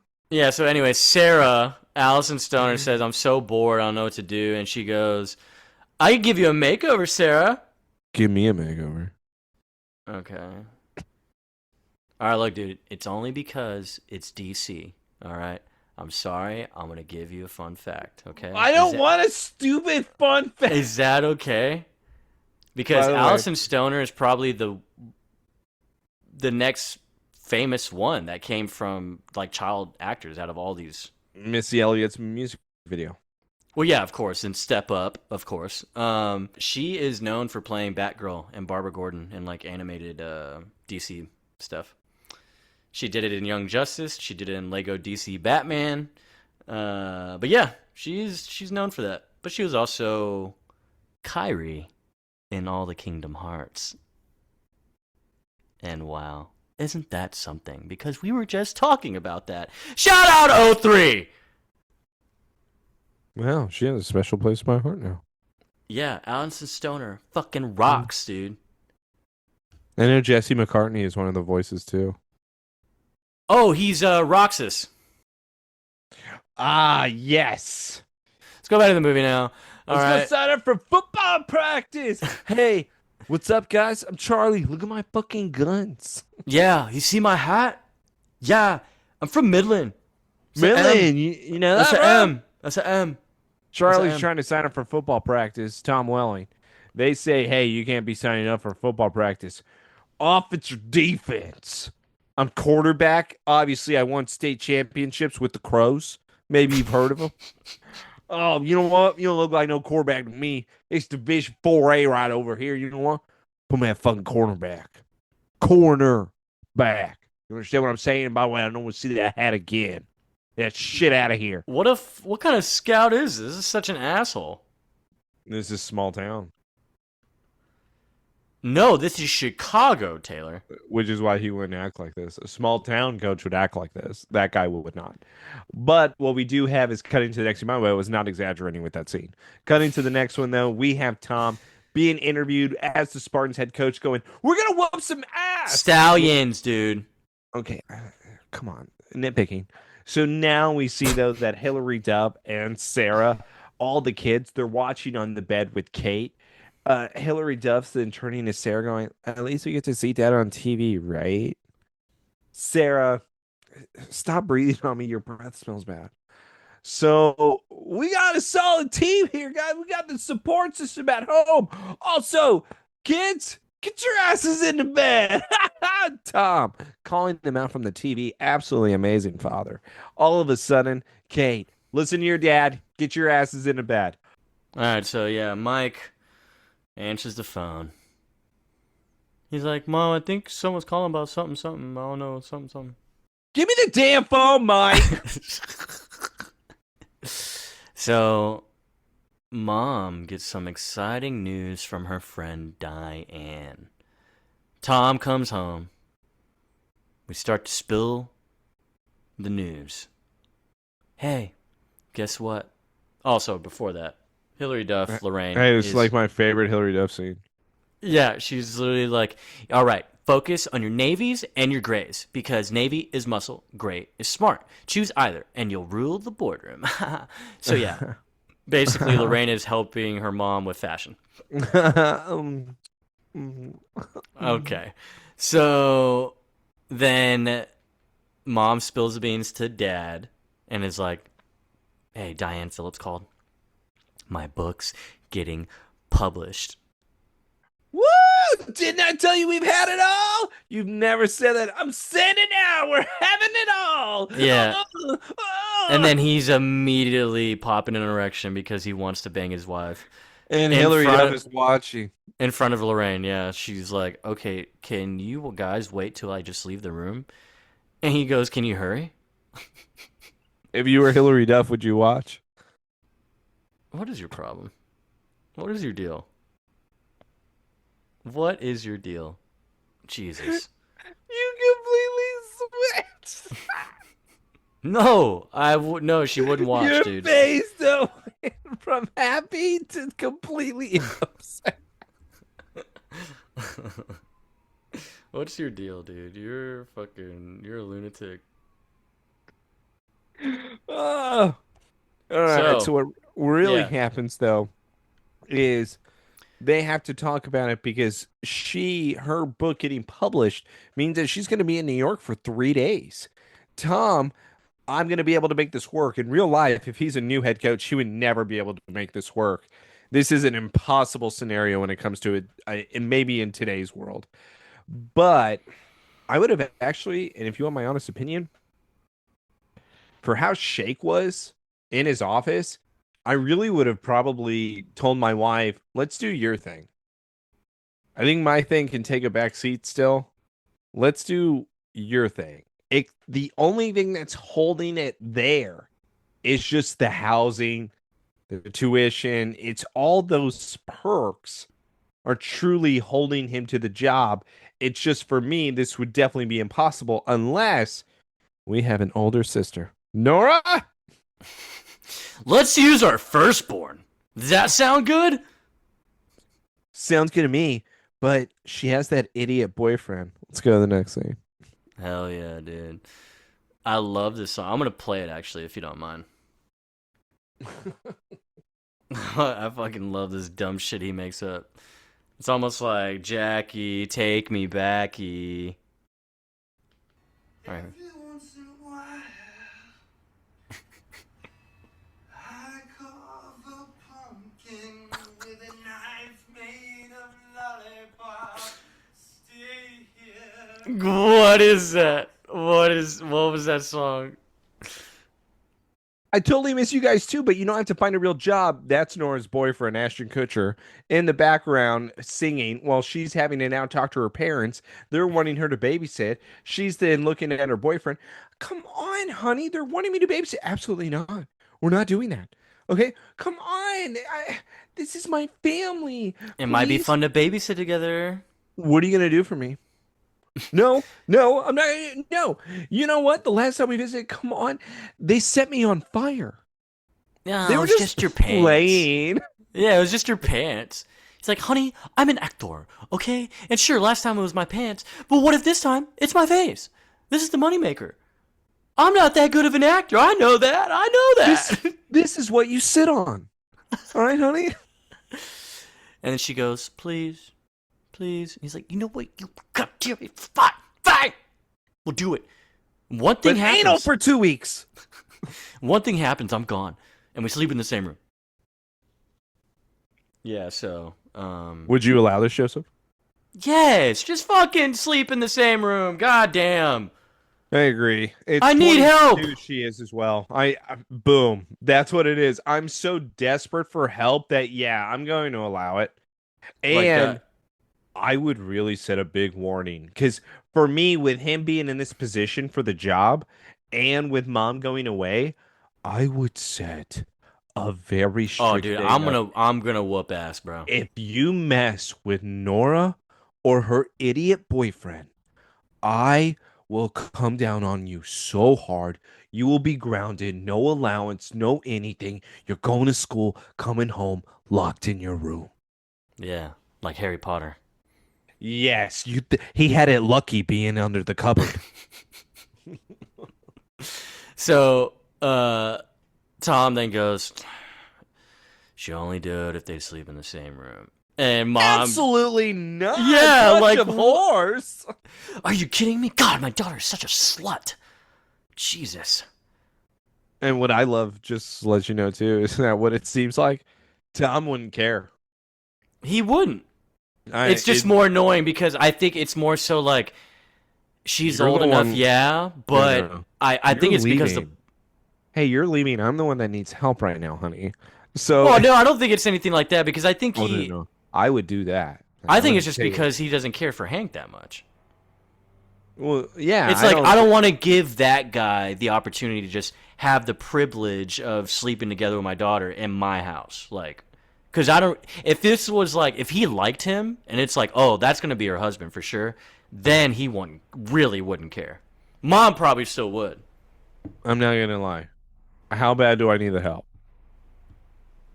I'm telling. Oh no, we're on the same page with that. I just don't think that's the case here. Okay. So they come to an agreement apparently, where now they're telling the kids, "Hey, so guess what? Nora's coming. The rules are leave him alone. Don't talk to the idiot. Don't set his pants on fire again." Haha. Classic. Sarah, that's the shit I'm talking about.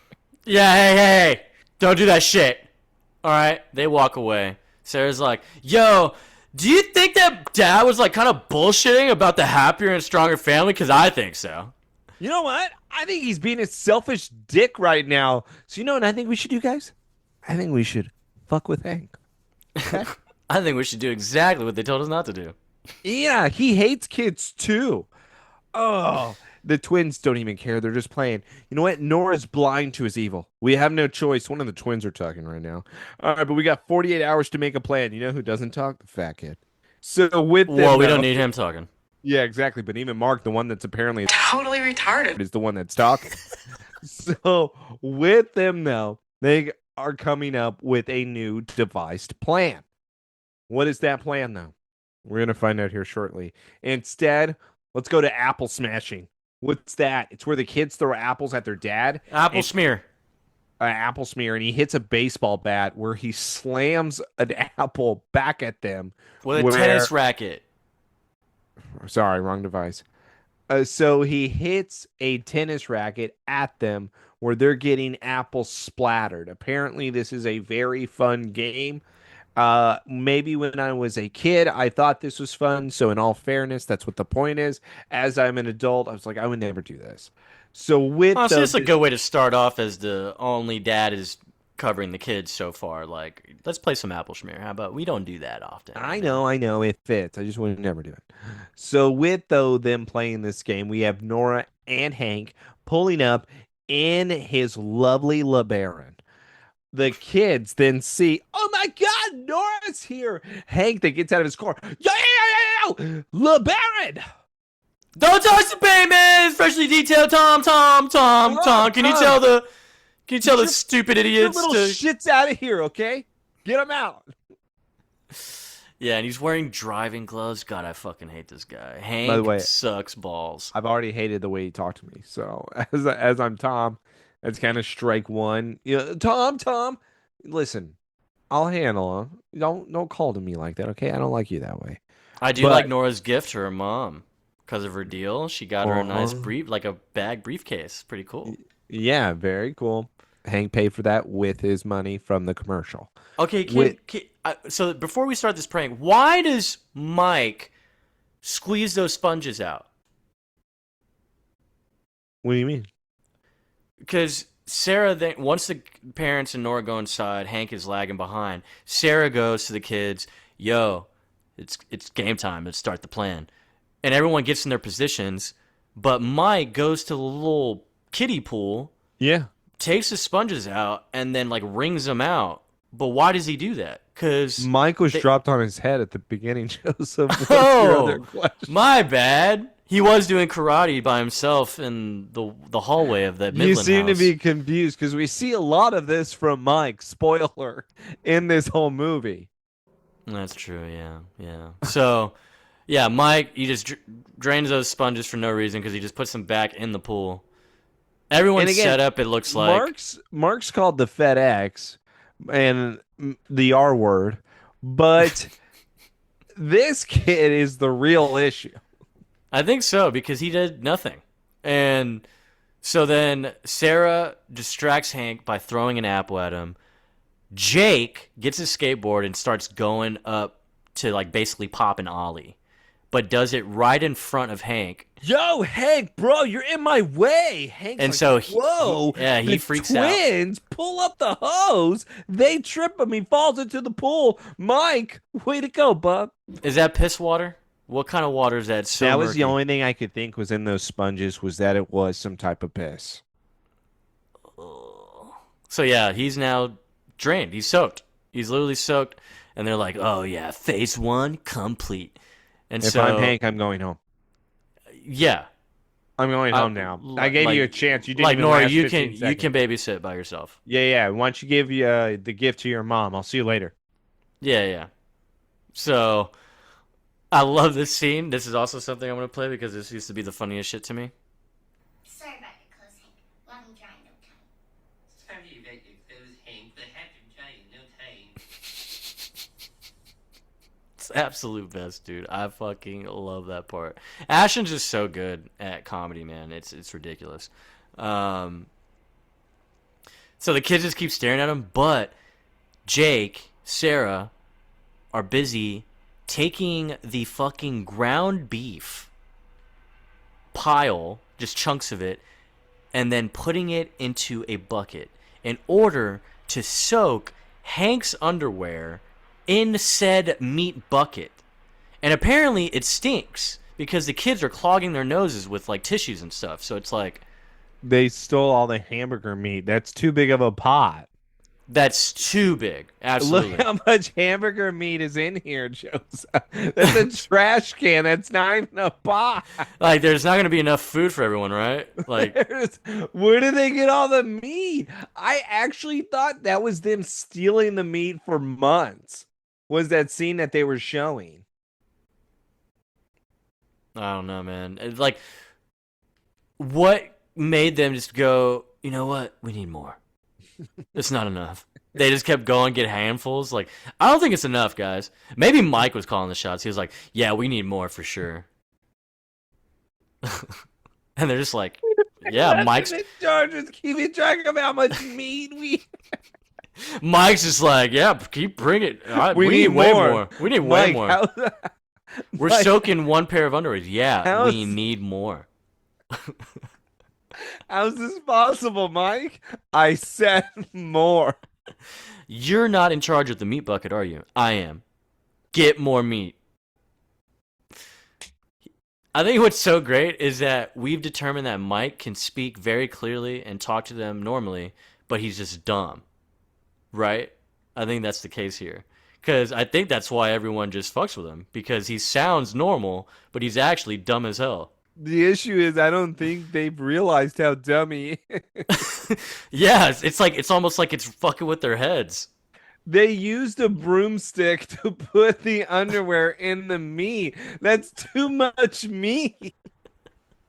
Dude, you could have just got the 2 handfuls of meat Jake or Sarah did and just rub that shit all over, dude. Just like, or wad it up in a ball and then just squish them together. Like, I don't know. That's Mike. Damn it. So, Hank Is naked on my couch right now. Just in a wanna robe. He's in a robe. in a robe, naked on my couch with my daughter sitting next to him, talking about his stupid ass commercial. Yeah. And so one of the kids, Kimmy, is like, I heard most actors end up in the food industry. And he's like, God, I fucking hate this family so much, dude. And By the way, the twins are really just here, just kind of wanting to judge Nora, which is very interesting that Nora being the favorite really is just wrapped around his finger because she is so giddy about all of this. and yeah, he's talking about paparazzi and he's a commercial actor. We can't. Oh, so paparazzi follows you around? Well, you can't see them because they're hiding in the bushes, right? Also, babe, why are you so cute? But, and then they start making out on my couch while he is naked. Dude, this would never fly. This would never, unless you're a ever freaky fly. ass family. Nah, like you wouldn't even dare try to even attempt this, like in front of them like that. Bro, the most you're getting is like just a smooch. You're just getting a little smooch, bro. Yeah. And what's weird is you would think, all right, he's the inappropriate one, but Nora's doing it. Yeah, no, Nora is literally wanting to go Coyote Ugly on him. Yes. So, find out that Gunner has a slight addiction to ground beef. And because, By the way, what have they done to this dog? dude, they did something to the dog too, because my dog, Apollo, let me tell you something, bro. He loves food, and he'll freak out for sure. Like, if he sees it, he's like, yeah, I want it. Like, for sure, give me it. But he's not gonna, like, be going through, like, 4 kids just to like hold him back. No way. They did something to this dog. He like has adrenaline going or something. They starved him for months, and they only put a little bit of meat in front of Yeah, him. the 2 weeks, bro. They starved him. They They fed him. They fed him maybe like 2 times. That's what I mean, is that they planned this for 2 weeks with the meat. They didn't know what to do with it finally after a while. And then they came up with this plan. Yeah, probably right. And then After making out with my daughter, though, and Kim finally slapping her hands, Nora, get your ass in the kitchen with me now. dinner is made. They sit at the table. They're You holding don't know, the the dog. most insulting thing is Hank then's like, Tommy, what up, bro? I got a boner from your daughter. Yeah, I might bang her later. I don't know. All right, now we cut to the dinner table. Yeah, so well, I guess it's lunch. It's like middle of the day, but yeah, The burgers are kids- ruined. Burgers are well. I don't think they put that back. I think that was just So they had even more meat than a trash can full of meat. maybe so. They gotta buy in bulk. Costco is their best friend. That trash can was full, Joseph. That was already the bulk. So Hank now has clothes on, all his clothes on, including the meat-soaked underwear, and they sit down. Kids are holding Gunner back, but They're then holding him back. They're putting all of their weight, including the fat kid, on top of Gunner right now dude, in order and- to contain this dog. And yeah, they eventually let him go. And what is Gunner do? Go straight through under the table, straight to Hank's crotch, and just starts going crazy at his shit. Like Honey, literally. Honey, what's going on? He's really getting in there. Whoa, whoa, oh my god, this kind of feels good. Oh no, it doesn't. No, it doesn't. Oh my God, honey's getting further than you.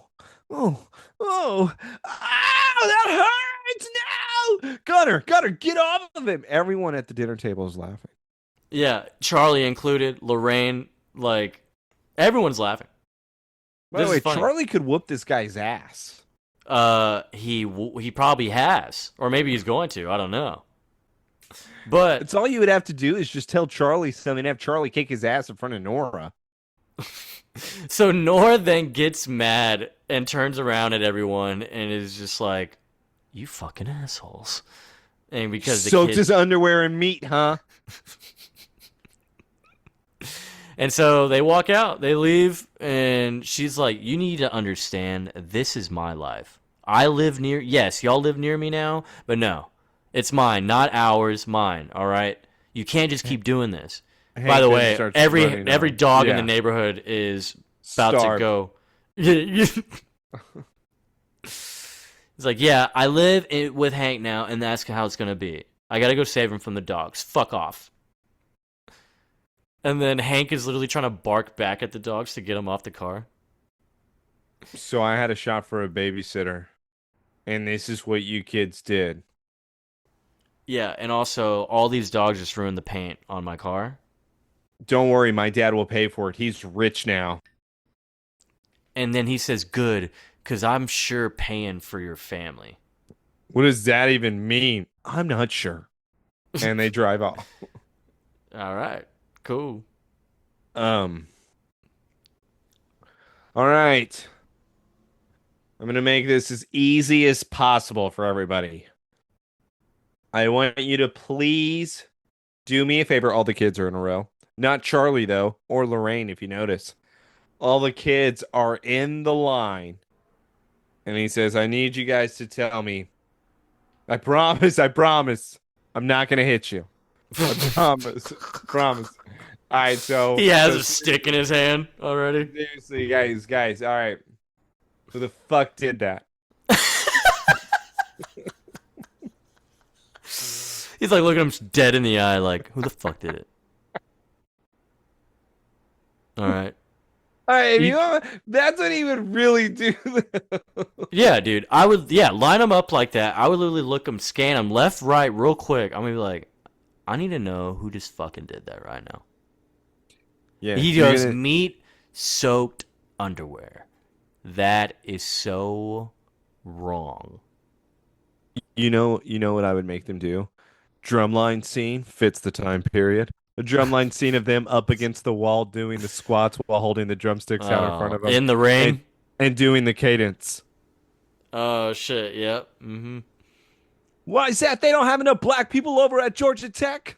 I don't find their musical or their rhythm great. I don't know what he says, but no, The white guy. Yeah, the white. they dude. don't have enough black people. Now you messed up the K.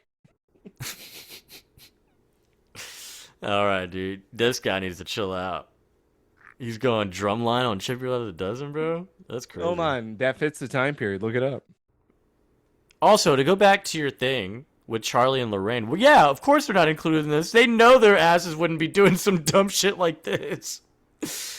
Why not? Dude, they're the top 3. They're the legendary Sannin, bro. Legendary Sannin, bro. Naruto. They're Orochimaru, Lady Tsunade, and Jiraiya. Who is Jiraiya? Definitely. Well, Charlie. Yeah, probably Charlie. Charlie is not. Yeah. What is it? Leanne is Orochimaru. Yeah, she likes to experiment with bodies and clothing and stuff, you know? Yeah. And Nora would be Tsunade. Just needs bigger tits.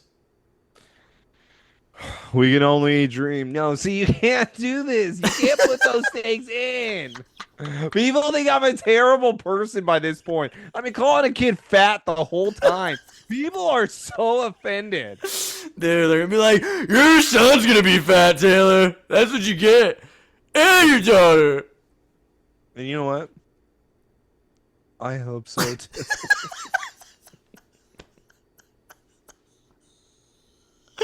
So, okay.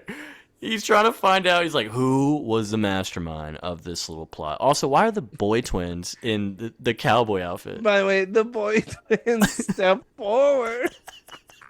Immediately. cowboy They immediately do it. It's like, were they told to do this? Yeah. Were they told to take the They're the blame? youngest. They won't be punished. He's like, hey, if we get caught, y'all did it. Y'all did this, okay? And Y'all they're, gonna and they're take like, the fall? okay. They're like, yeah, okay. And he stepped up. And they looked so stupid. Because of their outfits, too. And he's like, you were the masterminds. Tom And looks one- at him and goes, "What did y'all do? What was that plan?" Yeah. Well, yeah, what did I just say? um, And one picks his nose, and the other one smiles. horses. Cowboy? Dude, what's so great is that Bonnie Hunt Kate, she's like literally laughing, like, or trying to hold back her laughter because she knows that was like the cutest shit ever, and no way they would have done it. No, there's no way. So he then does a radar test and basically just determines that it was Sarah because he knows Sarah would have done that. Sarah, you have a dark gift. I wish you would use your powers for good, but it's going to cost everybody 2 months of allowance. What the fuck, Dad? You want to make it 3? Everyone stops talking. All right. Now I'm going to have to fix this nonsense. Whenever Everybody when your mom leaves tomorrow, you're pulling your own weight. go to your room. The kids all go to their room. Tom and Kay go back to their room. Honey, meat-soaked underwear? That was amazing! I can't believe our genius, Sarah! Honey, I'm a little worried right now. Honey, it's 3 days, but I'm gonna miss them. Honey, shut up. Okay? Gotta be fine. I love that he says, like, it's gonna be cool. The better half is leaving, but it'll be cool. I got this. Honey, it's honestly though, 3 days. I feel like you could manage 3 days, dude. 3 days is easy, and that's why he's really trying to push her out, and he's very happy. 3 days is easy. Go. He's like, oh, okay, 3 days. Yeah, I can Yeah. do 3 days. Yeah. I got this. I can easily take that time off. We're cool. Go now. She then turns around. We're at the next morning. She's in the cab. All the kids are standing at the corner waving goodbye. Tom then says, Nah, you little vampires. Now I'm going to drain blood. She's finally gone. Screw your mother. Now do whatever you want. They all hate him. Why do they hate Dad, dude? Because he just grounded them for something bad they did? Mom has never left. But we hate Dad? Like, we can't just, like, the twins get hyped up with Dad. Yeah, but the twins get hyped up with anything. They're cowboys. Well, I'm surprised Mike's dumbass doesn't love Dad. The one who's been dropped on his head? Yeah. Well, maybe Dad dropped him. Yeah, also, he's thinking of other things. We don't really know what goes on in Mike's head. And Henry's so fat, he can't relate to Dad. He's thinking of food. Sarah definitely hates Dad because she's grounded, but Sarah's thinking of a new torture machine. She designed Saw. she is Jigsaw. All right, So, let's go to school. elementary school, first day. Summer's over, dude. So that means summer's over, right? Yeah, this has to be August. Moving on. We now have all the kids being pulled up to elementary. We then have the high school where we have Charlie and Hillary Duff pulling up in their beat up Volkswagen. All the popular kids are, oh, look at this trash, guys. God, what a piece of crap. Moo. You see Jared Padalecki, dude? He's the bully.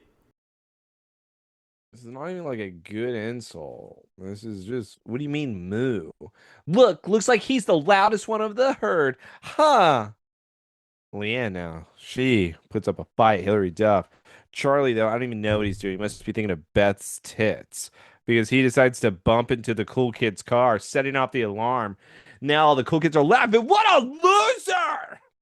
So Charlie, now embarrassed, turns around. Now we're back at the elementary school with Mark. Mark is walking down the hall. We got these white kids who are having their upside down visors, then pick on him. I would beat the crap out of him. Mark, though, with his glasses now on the floor, Mark's then picking them up, putting them back on. Oh, I already hate this. I don't know. That one with the red one, he was like a Disney Channel kid too, I think. Yeah. Hannah Montana. I think it was a Hannah Montana guy. Oh, really? The older brother? Jake Ryan. Oh, I know Jake Ryan. So now we cut to the hotel room where it's mother by herself in this fancy hotel. Her agent then comes over and says, "Oh my God, surprise! You're going on a book tour." Kate Gilbreth Baker, cheaper by the dozen. She got a whole hardback cover and everything, bro. Why would you not tell me about the book tour? I'm telling you now. Yeah, they want your books in stores by Christmas. You told me that it would be 3 days. Well, now I'm saying 3 weeks. Weeks. You understand I am a mother of 12, right? Yeah, fuck those kids. You have a book, and this book can only be made with a book tour. So either do the book tour or no book. Dude, 2 weeks, bro. 11 kids. And I mean, the next scene we see, they're already going crazy. This is one of my favorite scenes. So this entire thing? Yeah, this entire thing is just hilarious. It's really good. Charlie is actually doing the most productive shit I've been seeing, which is fixing the car. Oh, he's fixing his own car, right? Yeah. I gotta go see Beth. Yeah, he's so horny. He's determined to become a mechanic now. But also, he did say her mom was offered me a job. Yeah, he's practicing. I know how to do this shit. I fix up tractors, right? Those weird neighbors. Well, actually, it's really just the wife that's weird. The husband's chill. Yeah, very chill. Dude is chill. The wife isn't. You're sexist. So with, though, this scene and them looking over and seeing all the kids, Mike he's scrolling the wall. He has, it looks like a sheet that he made into a rope that he is rappelling down from his window. All the other kids are playing outside. This is exactly what I feel like 12 kids would be acting like. I say 12 because Nora pulls up. And Joseph, on this rewatch, I'm going to be more serious. Even though this is a family time, I now had to dissect the second half because this is where it gets serious. Nora is absolutely worthless to me. She She would have doesn't made do me- anything. He would make me so mad in the scene. I know that I don't like your boyfriend or that they soaked his underwear in meat. I get that. But I would like some help. And instead, Nora specifically comes here in order to say, I'm not going to help. Then why'd you come here? Yeah, she gets all mad when she's clearly seeing the chaos that is occurring. It's crazy. It's going Goes up, her on dad is like, outside. hey, wow, hi to you too, dad. Because he wants a Band-Aid because, kids are getting injured. One of the twins, the girls. Well, we are making pasta de la crotch, where we have Tom now, as Joseph said, trying to handle it. He is cooking the dinner. He is on the phone. He's trying to call plays. This is never going to work. The high school or college coach is not going to be a thing. Now one of No. the twins comes down and says, Dad, Nigel was just using Sarah's forehead as a dartboard, and I expect you to go and kick his ass. Tom then looks at her. Oh my God, Jake, give me a Band-Aid right now. Jake is skateboarding through the house. Thanks for the help, kid. Now he's like, here, come here, baby. Come here. He's trying to comfort her. Tom's trying to be the great dad that he is. All right, now I need you to go and stir. Go and stir, Kimmy, please. Okay. All right, let me take a look at it. Oh my God. I'm just kidding, baby. It's fine. It's fine. All right, let's get a Band-Aid. Dude, that's so mean to do in all the chaos right there. Like, what? Hilarious. Kimmy, I think whatever the redheaded twin's name. She then says, Dad, it's too hot over here. Tom runs back. That's how Daddy likes it. Nice and spicy. And then he starts sniffing the fucking, what is it? The cup. No, it's the pasta sauce. This is where Nora comes in and talks her shit. Get the hell out of here, Nora. Oh, it's Okay, Jessica. fine. That's the other twin, dude. Okay, I'll just get the names wrong. Who cares? Now Sarah decides to run her mouth. Excuse me, Dad. Why do we have to do chores? You know what? All the other kids in the neighborhood, they don't have to do chores. So you know what I say, Dad? Why don't you talk to this ear? Because I can't hear your bullshit. Tom then looks at Sarah She and comes says, in now just- is not the time. She comes in just with a complaint. Just nothing. Nothing urgent. You see Band-Aids and fucking crotch pasta. What? Sarah, Get out. Get out. You're older. Can I have some help? Thanks. Yeah, actually, you know how, like, adults are doing chores? You see me cooking dinner for you right now? Yeah, looks like you're not getting fed. Go to your room. Jessica, give me more plates right now. All of a sudden, Sarah then pulls out the dishwasher, says, oh my God, is that Mike's cup? This thing is huge. Once again, that little man, he may be, Totally retarded. but he's hung like a horse. She then throws this big ass cup into the pasta sauce. Now we have Tom pulling it out saying, pasta de la crotch. That's why I said that joke at the beginning. Tom pulling this out, though, says, we're still going to eat this. I don't get ate yet. Dude, it just came out of the dishwasher. I think I'd be okay with just eating the pasta still. I would be completely cool. I'm with you on this. What I'm not okay with is one of the twin boys comes down and says, oh my God, Dad, are you bleeding? Because of the pasta sauce. Tom says, no, I'm not. Dude. All right, so one of the twins threw up now, one of the boy twins. It's a huge puke stain. He says, oh my God, help on aisle 12. The fat kid who Henry, has been- dude. He's the outcast. Yes, the fedora one. He then comes downstairs and he slips on this puke stain. He can't believe it. Am I covered in puke? Tom says, okay, good. You cleaned it up with the back of your shirt. Yeah, thanks. All of a sudden, fat kid pukes too. First off, don't even give him fedora, bro. He's not fedorable. He has a Peaky Blinder hat on. He's Peaky Blinder. Okay, either way. Was there a fat Shelby? I don't think so, right? No, they don't have enough food back then. If you're fat, everyone was pissed. Yeah, They you're fucking- royalty back then.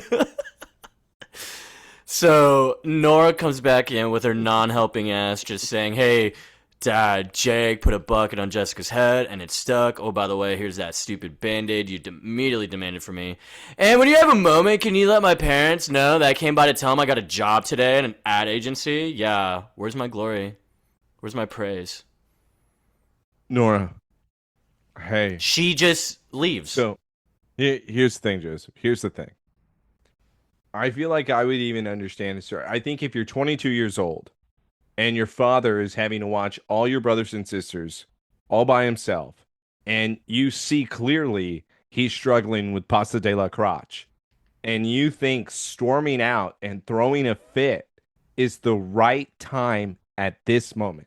Nora, I'm not going to lie. I wouldn't call you for 2 weeks. I would be so angry with you. Have fun with your stupid ass boyfriend. I don't want you around the house if this is the shit I'm going to get with your mother already gone, your brothers and sisters acting this way, not listening. Nora, thanks. Thanks. Dude, yeah. And just like after saying that, she just leaves. I just don't Yeah. understand it. Like, Tom's the What? bad guy. Tom's the asshole. yeah. He's the asshole trying to be a good husband while also trying to be a good dad at the same time. And what? Oh, firstborn not getting attention? Oh. Do you see this? Do you see my house? Do you see my house? And it's Nora. not even like I'm asking for all 11 here. I'm asking for 9. Help Nora, with do you- 9. Do you smell the puke? Do you smell the throw up? Do that just do happened? you want to throw up too? Do you You- want to throw up too? You know what I'm gonna have to do? Clean that up. Because when I asked the kid, they threw up on it. Nora, Yeah, and you know what's crazy is that they made more of a mess coming down here doing that and just running back up the stairs where they're leaving trails. I appreciate it, Nora. Anything else? Fuck you. Get out, Nora. So, as she's getting out, Tom is clumsily like holding one of the twin girls, hits the dude fixing the chandelier with the new one. And yeah, it's fucking Newman from Seinfeld. Cool. It's like 30 seconds of screen time. Knocks him over off the ladder. He gets mad and leaves also. Tom's like, okay, dude, fuck everyone right now. Seriously. Puts the band-aid on the twin, finally. That twin goes and threatens one of the other twins so they can play darts again. That was hilarious. Hey, Nigel, you want to play darts? Like, dude, you were just crying about it. Now you just want to. That's all you were thinking about the whole time was revenge. Tom just screamed, "No playing darts!" Phone's ringing. He now goes and picks it up. Guess who it is? I bet it's somebody that's going to be able to help. It's his wife, asking how everything is. Mike is hanging upside down outside the window. Dude, he's the dumb one. I think he might be the runt. I don't know, dude. Yeah, but he's a tough front. Don't get him wrong. He is Predator Borderlands. Oh, okay. Yeah, he's got Jake too as like the older brother. That was cool. Yes, Yeah. correct. Who does look out for them? That we will find out here. No spoiler. With Mike though hanging upside down, I'm afraid it's going to be another hit on the head. So we may be concerned. Tom though is on the phone, telling his wife, "Baby, everything's fine. Are you sure everything's fine, honey?" "Oh my God, yeah, everything's good." By the way, Joseph, do you think she can hear them in the background? Absolutely. Those phones sucked. Their pickup, like on audio. That's why it never made sense to me when people put their hand over it and it, like that's gonna cover it, dude. I don't think that covers it that much. Well, the moment you move your hand in order to speak, you're then going to hear the screaming in the background. Yeah, exactly. So, question number 2. Is mom ignoring what is happening because she wants her book deal?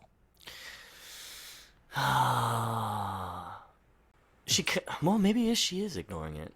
Because the way she says, or I guess, talks about, well, yeah, I just wanted to, maybe it's a good time to talk about me staying an extra few days. Weeks. A few extra days, dude. 2 weeks? We talked about this earlier. That's not cool. You told me a fucking weekend. I know people are going to be expecting me to be sexist on this type of ordeal here, but I'm not going to be. And the reason why I think at this point, it's hard. And the reason why I say it is, for both of them, if both of their career paths happen at the exact same time, I would choose the mom. We're going down her. We're going to stay in this house, have her do the book deal, get that done. And then next season, if they're still interested in me being the coach, I'm there. But the issue is he agreed to be the coach prior to the book deal.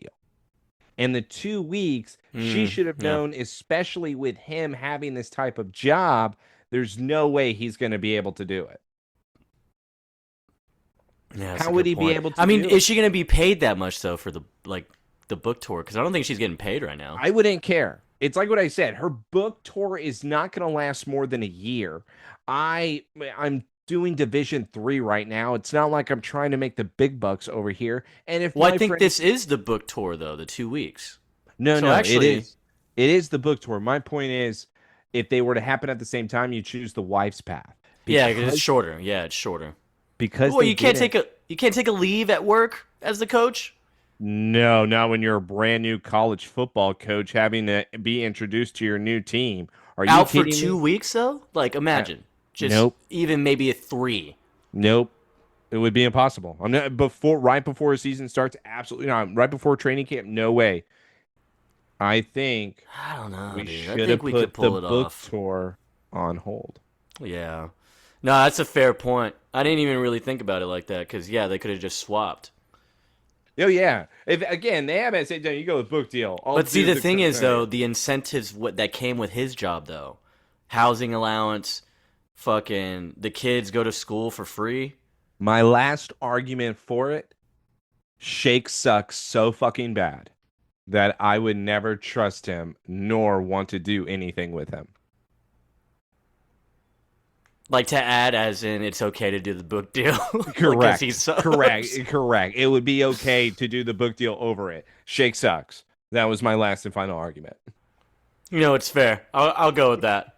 That's fair because Shake does suck.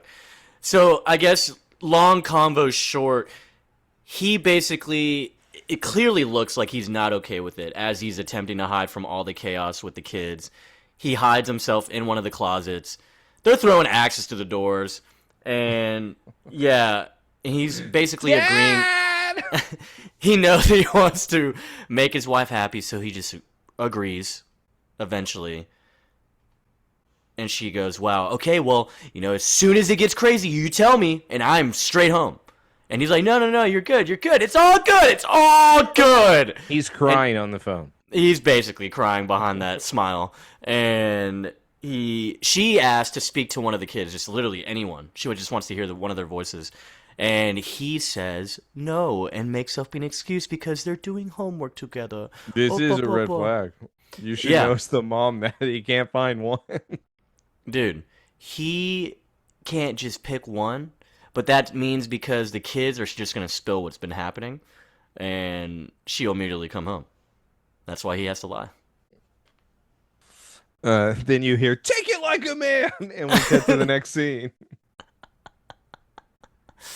Dude, Jesus Christ. I don't know what I Yo, would do. hold on, Joseph. Let's take a little after dark turn right now. Okay, you need to stop. No, you need to stop. We're gonna You go need to into a stop. pink top, pink pants, princess room. I don't think this is okay, Taylor. All right, it's Hillary Duff. Wait. How old was she at this time, Taylor? Please be 18.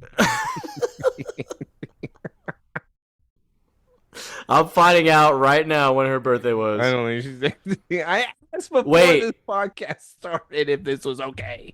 Wait. That's true, you did. What, this movie was 03? Yeah, but filmed it. You got to say it was probably filmed in 2002. Okay. It's not gonna be 18. Yeah. You know what? Don't even say it. I like it. I thank you. Anyways, not an after dark special. Cutting that out. We have a father-daughter conversation. Sorry. Okay, but to be fair-ish, in your defense, we were young at this time. And yes, we had those feelings, all right? Everyone did, all right? At that age. I jerked off then, not now. Yeah, amen. Yeah. We've evolved. Correct. We've grown and matured. Correct. Now I look at this as a father-daughter conversation. So it's kind of nice because he probably really looks forward to actually just talking to the older ones like this because he knows he can rely on them not being too crazy. Leanne, yes, he does not want to do this with Charlie. Charlie, Oh, Lorraine, dude. Lorraine, Loretta, Linda, Linda, Lucy. Lily. He does not want to talk to Charlie. He wants to talk to Luann. Lorraine. Lorraine, dude. Or Lauren. Ooh, there we go. Yeah, so he breaks it down to her and just tells her, hey, so low key, your mom's not coming home for like 2 weeks. Dad, you're so fucked. Yeah. She tries to make it seem like No. She doesn't. I really do like her because she does not sugarcoat it to her father. Dad, Mike was dropped on his head again today. He was falling out of a window. I'm pretty sure everyone was used as a dartboard. Everyone seems to not be wanting to talk to you. Charlie, I mean, him and Beth are just doing it nonstop. He doesn't even go to school anymore. Did you know that? He doesn't go to class, Dad. What are you going to do about all this? I'm thinking about hiring a babysitter. Dad, are you not listening to me? Call Mom. Get her home now. I'll take this in consideration. Thanks, Bambi. yeah, I think I'm gonna get a babysitter. She goes, what? You didn't hear anything I said, did you? Also, is Charlie just gonna go? Has he been just visiting Beth this whole time? Yeah, he's in all seriousness, what I'm taking this as is that it's not just visiting Beth, but he's working at the auto shop. Well, at least he's making money, you know? Yeah, thanks for helping out, Charlie. Want to give me like $100, please? Why don't you and Beth watch the kids together? Oh, that'd be cool. But then again, Yeah. he's taking her from school, you know? I'll pay you. He's still taking her from school, Taylor. It's not gonna fix it. Come on, she doesn't need to learn. She already Or has an she can auto just body help shop. she can help on weekends. How about that? She comes in on weekends. That still doesn't help me during the week, which I need you. All right, so now we have Tom. He is calling so many babysitting services. I feel like, okay, and this is not racist of me. So my children are essentially taught by two Mexican women that don't put up with any shit. I feel like you could easily find that in order to watch 12 kids. Well, and it's not kind of even like 12. yeah, I was about to say it's like 9, Yeah. 8 or 9, maybe. Yeah, you're not having to do Lucy. You're not having to do Charlie, and you're not having to do Nora. So I have 9. I don't know. I feel like I could find 2 Mexican women, especially with them saying they have help everywhere. Well, the problem is that he keeps saying 12 when he's calling all these babysitting hotlines. Why? He's like, Why does he say 12? that's what I mean. It's like, why you? Come on, dude. 9 sounds way better than 12. I'm gonna tell you that right now. I'm not in double digits anymore. Yeah, it sounds a lot better. I'm still in the single digit. Like, dude, come on, man. Just like, yeah, everyone keeps hanging up on him as he's calling all these fucking hotlines to get babysitting help. He's literally going through all the yellow pages. And yeah, he just eventually just gives up. And he hangs up on his own calls, like as shortly after they even answer. And yeah, he just doesn't know what to do. But you know what? While he's down, we also got another down kid, dude. And you know, he's probably catching up on like fucking weeks of homework because he keeps missing school. It's our boy Charlie, aka Tom Welling, And aka he- Clark, And he decides to bring out a new photo of him and Beth. and and- starts jerking off. He's jerking it. He's trying to study. That was a weird scene. Like, it just shows Charlie. Look at the picture. He shakes his head and then just fucking starts working on his homework again. And then now we cut back to Tom in his room. So little Mark, ginger kid Mark, comes in. FedEx. Yeah, FedEx. And he asked basically Dad for some help on his homework. Because Tom is like busy on his bed working on some stuff. And he immediately says, Hold on. Dad, I need some help with my math homework. He looks at Mark and he says, I don't have fucking time for this. Go find one of your brothers and sisters to Yeah. help you. Mark, get he out of even my calls face. him the wrong name too. On Yeah. top of that. So, pause. I know I'm the one pausing. Does Tom love Mark? I don't think he loves anyone. No, he remembers Charlie's name. He remembers Sarah's name. All right, the top 3 don't count. Okay, you have to love those. All right. What? Leanne. I have her. Well, I'm saying, okay, top 3 don't Jake, count. Like, get those away. twins. They're automatically favorites. He knows the twins. He can separate the twins, but he can't call Mark by his name. That's bad. No, that's true. But you have Mark and Mike, so I think Megan's the one that said, maybe I'm wrong, or maybe one of us said that at the beginning. It's been so long, I can't remember. But no, it was definitely Megan. Megan said the reason why it's because all of the children truly are like Tom, except for Mark. Mark is the only one that's like his mother. yeah. Well, yeah, we talked. Okay, yeah, we talked about this because I said I think he's more closely resembling his mother's personality, maybe. Okay, so you said that. I think I don't remember. That's that, what so I don't know. said. I don't know if I want to yeah. give you full credit. I would give you partial. Fine, whatever. It was Megan. JK, it was me. He leaves all fucking sad because he's like, yeah, okay, Dad. Thanks a lot. Yeah, fucking, he's gonna go kill himself now. He failed the test. Yeah, test failed, dude. Next scene. We got Kate in her hotel, waking Oh, up poor because it looks Kate. like she can't sleep.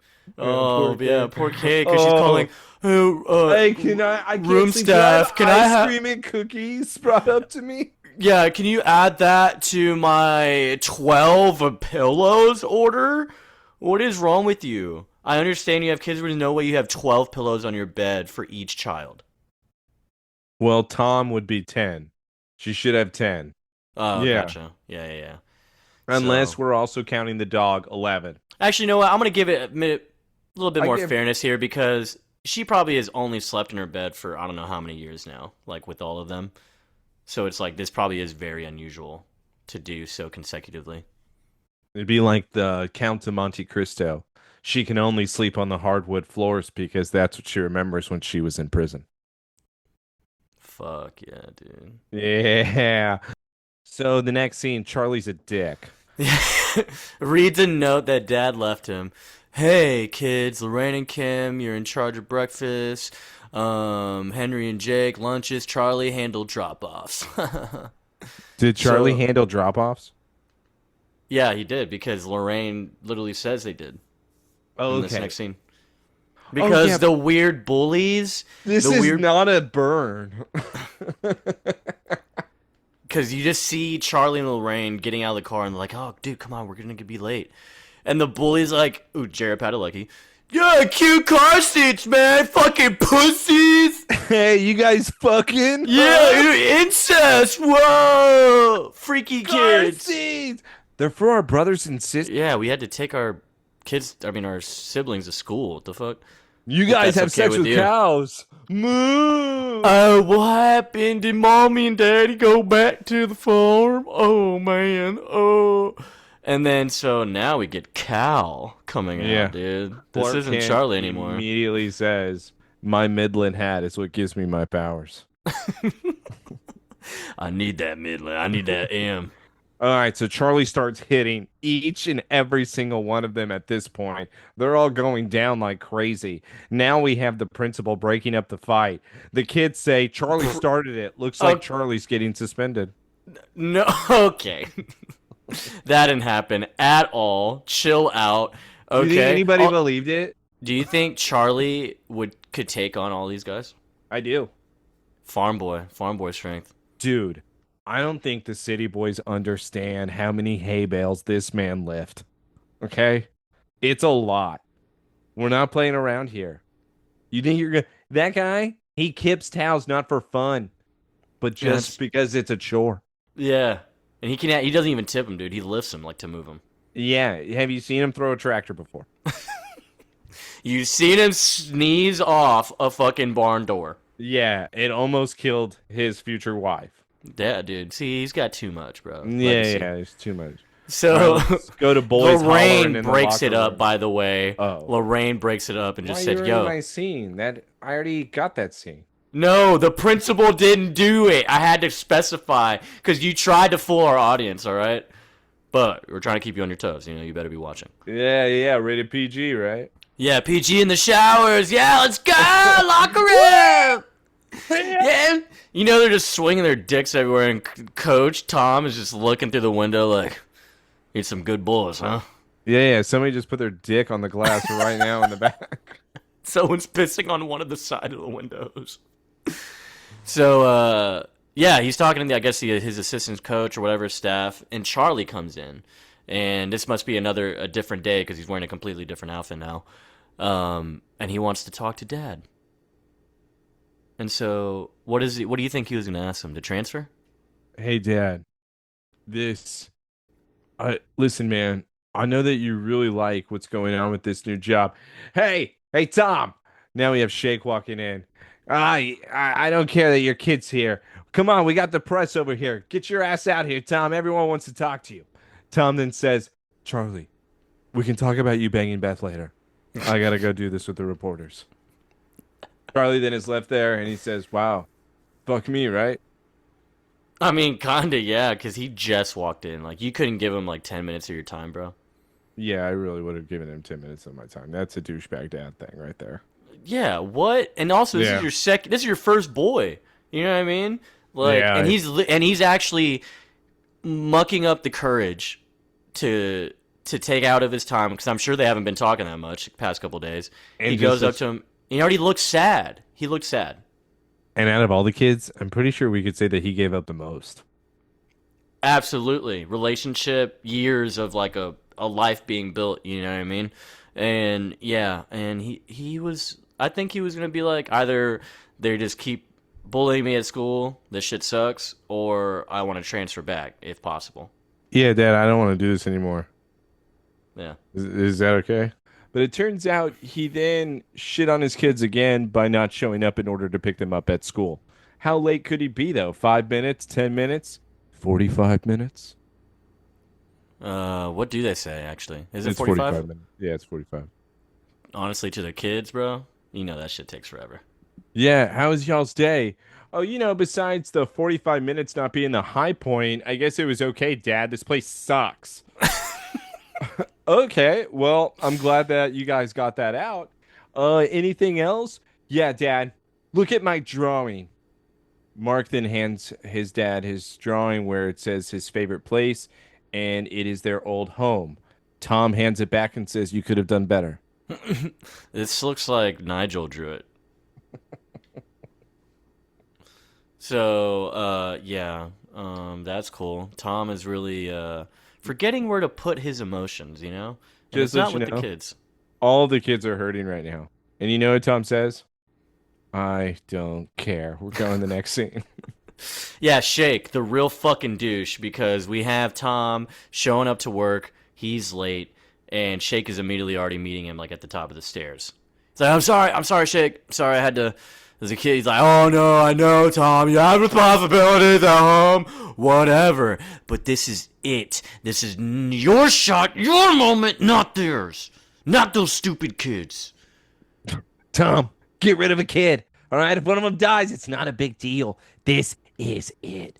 The big leagues. You want this job, don't you? I got you this fucking job. Tom, ignore your kids. They're little shits anyways, all right? I've been around them. They keep calling me a wiener. Fuck them. Let's do this job. Yeah, insane. So he's like, all right, fine, I'll think of something to fucking help out. Oh, but dude, let's go to the real episode of Regis and Kelly. What's up? R.I.P. Regis, dude. Yeah, okay, R.I.P., whatever. So, with this scene, we have Mama, and she is talking about her book. So, with this, Regis and Kelly, they're trying to get her to talk about her book. Mama Regis says, is trying to fuck her. Okay, he just keeps talking about her hips. He's like, why do your tits look so great? You look so yummy. Why don't you bend over? Come on. He's senile, I think, or something. Yeah, and Kelly's not much better. She's like, yeah, bend it over. Yeah, they're a couple. They're trying to get a third. They fucking party, dude. Yeah, but Mama says, you know what? I'm not going to tell anybody anything from this book. Why don't you guys just buy it? All right, I need the money. Okay, this was a biography about these kids. Okay, I'll read you something from the book. Get back to your room, or so help me God. I, I will beat the shit out of each one of you. So Dude, that was if- page 45. I once told my husband I'll stab him if he doesn't help me with the kids. Yeah, she does read a nice passage. You know, we don't have to get really into the details right now, but just know it was a nice little insert from her Cheaper by the Dozen book. So now we go to Hey, Tom. I need help with the kids in a minute, honey. And then I thought he was fucking kidding.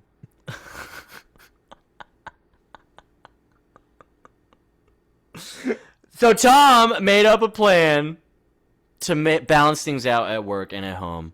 Worst So- plan ever. This Dude, could be should a we put nominee this? I was about to right say, now. should we put this in the season 10 awards, This dude? this is a special. So I think this is a nominee. He decides to merge the two by bringing all his football players to the house to do training.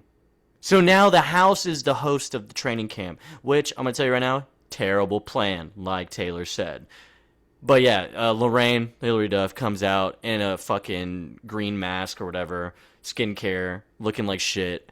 And she's like, oh my god, college guy's dad! You know they would bone me if I didn't have this on! So she's pissed. And then she runs away, but all the kids are like, yeah, Charlie's not here because, you know, went to Midland for the day. It's a school day. Yeah, he hates school, Dad. Are you fucking dumb? Where have you been? Yeah, well, of course you didn't know, Dad. You don't even exist. Piece of crap. Sarah. Hi. Yeah, and then that's when he tells the plan. He has to balance things out to rid of all the trials here. So now he's gonna have the whole crew here. And Jake's like, "Sup, boys?" And I'm like, "What's up, dude? Yeah!" What up? You got weed? Who's got that shit, man? Also, can we talk about the twins being dressed up as like Knights of the Crusade? They were cowboys, and now they're in these other costumes. Where do they keep getting these? Are you kidding me? Those multiple outfits passed down. That's easy. All right, these are probably maybe back then. This could be Monty Python type of outfits that they're doing. If only they had- Nice. And it would be cool if one of them were actually holding like some coconuts. All right? Coconut. So, we get a montage now of this plan coming into the play. This is not Tom looking good. doing training at bad. home, playing games. Looks like they're winning. We still got some of the kids completing the sign at the game. It's actually just we love the C now. We don't have the rest of the letters because, you know, 4 kids probably hate Dad right now. Actually, let me rewind that because let me count the Yeah, kids we love to see that are there. He's only missing. No, I wanted to 4? see who he was missing. Yeah. Well, obviously Charlie. Nora, Lorraine, and Charlie. And oh wait, no, Jake's not. Oh yeah, Lorraine's there. So Jake's not there, and Sarah. Okay, well they're probably underneath the bleachers smoking weed. I'm just gonna go back to that. And Henry, Which one's Henry? Fatty. See, I don't even know his name. uh, you know what? I'm not surprised by that. He's gonna do whatever Charlie does. Charlie's not here. I'm not here, and Yeah. he just stays in his room. That's true. That's a good point. So yeah, we got glimpses of Tom coming home with dinner. The kids immediately grabbing it. It looks like things are kind of balancing out somehow, but it's only a band-aid, you know. It's a temporary fix. It was like So- one night. There's no way. That this... Nah, this has to be for like a week. I think this is like a week or 2. Ooh, so he finally drops the twins off at daycare, and the daycare lady's immediately looking at them, going, "They seem fine. Get out." But yeah, so the kids hate him. They keep being dropped off, and they're just not happy to be back at school every day. I love you guys. Bye. They're all flipping him off. Yeah, Henry's mad because you got all the players eating all their food because Henry eats everything in the house, and he's just pissed that he doesn't have crackers. Take my Oreos. Those Cocoa Pebbles are mine. And so yeah, you got them practicing, and then the kids are outside watching them, and obviously Hating Sarah. them? Yeah, basically Sarah's getting mad here. You got Charlie back at school in the locker room, and he opens his locker, nothing but corn on the cobs, like corn husks fall out. This is not a good joke. It's really not. Joseph, if this happened to me at a new school, I really would not care. And I would just... I would. Like, you know what's you so know- funny is like, okay, as long as my stuff's still in here, cool. I'm not gonna pick up any of those things. So obviously, someone's gonna ask who the fuck did this, and I'll be like, yeah, it was those guys over there. Yeah, and also I'm gonna take one home to see if I can make it. Like I could. Okay, well, see, possibly that's not make- gonna help out with the bullying. Why? You'd be like, oh, this is good. Oh yeah, good corn, still solid. Yeah, I think that would help me. I'm not gonna stay with these guys. These guys suck. Look at them. I'm not gonna be friends with them. Corn? That's not even a good joke. It's really not. We're never gonna be friends. And so it looks like as more games are having, more days are passing, we get less kids at the game supporting the signs. Also, by the way, this is In Too Deep, dude, by Sum 41, or is it Blink 182? Who sings In Too Deep? It's Sum 41. Okay, yeah. Yeah. So, yeah, they're singing this right now. Song goes crazy. And then now you see eventually it's just the twin boys, Nigel and whatever the fuck's other name, is holding the signs. And also they're abusing their daycare provider. Oh, dude, some daycares that would like whoop them. And you know what? Oh, dude. That's where I would even say, you have my permission. They threw what at you? Do it. Do it. Do it. Okay. So our last thing we kind of see here as By the way, I'm just there's- kidding. I'm just kidding. I only hit my children, nobody else. Right. So it looks like Tom is getting calls at press conferences, getting all the Okay. attention. But we have the kids now back at school, the little ones. I would whoop some ass. It's a parent-teacher conference with the daycare teacher. Oh, yeah, the yeah, yeah, twins yeah. are sitting in the beanbag, and the teacher is telling them that they were throwing the blocks in the classroom. Now I'm having to put an ice pack on my forehead. One of the twins gets up and charges her.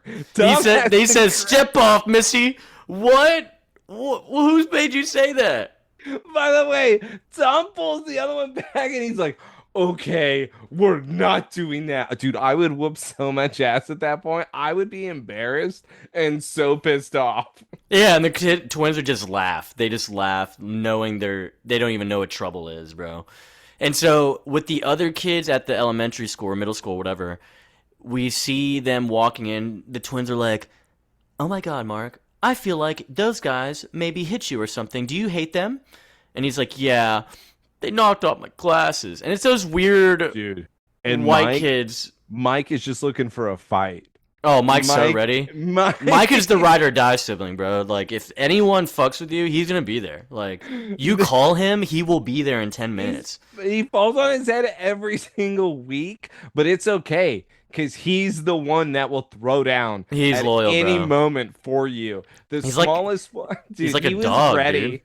He didn't even know them. He goes, "I bet he talks shit to you. Let's go." Yeah. Also, this used to be one of my favorite parts in the movie, dude, because just the kids are so corny, dude. I fucking hate them.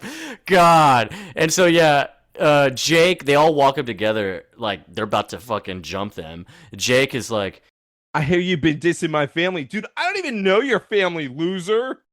And then Mike, you do now. And then starts going to town and wailing on him, makes the kid drop his latte. You do now. My latte. oh, the best part, dude. My latte, bro. Dude, Yeah, that kid. Mike goes so hard. Dude, immediately, just like, you do now is insane. Like, you're just yelling at him. You didn't say a word that whole By the time. way, no, everyone's waiting for somebody to make a move in that situation. Mike, Immediately. he doesn't wait. He doesn't wait. It's his move to make.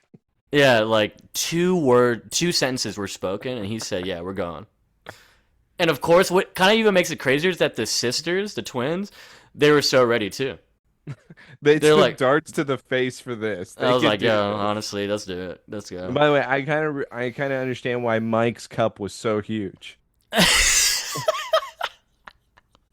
So we now see back at the press conference, Tom's on the phone, obviously getting updates that, oh, my kids are acting fucking crazy everywhere.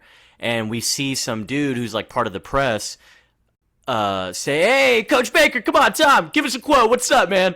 Also, you know who that guy is, Taylor? I feel like I do. You do. His name is Sean Levy, bro. Where's he from?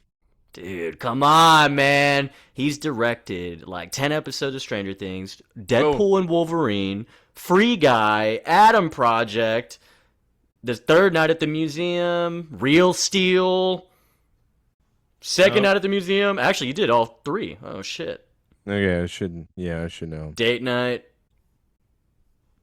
He did Pink Okay. Panther also. Just Married. Man. Okay, Just Married's pretty solid. Bro, he did the famous Jet Jackson.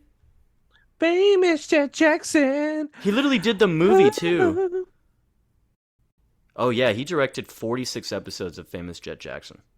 Yeah, let's rewatch it together. Let's do a podcast over that. All right, let's get some votes on that. Come on, guys. Oh, yeah, he didn't create it, but he did direct a lot of episodes. But, man, yeah, Sean Levy. All right, that dude fucks. Love Yeah, that guy. he wants a quote.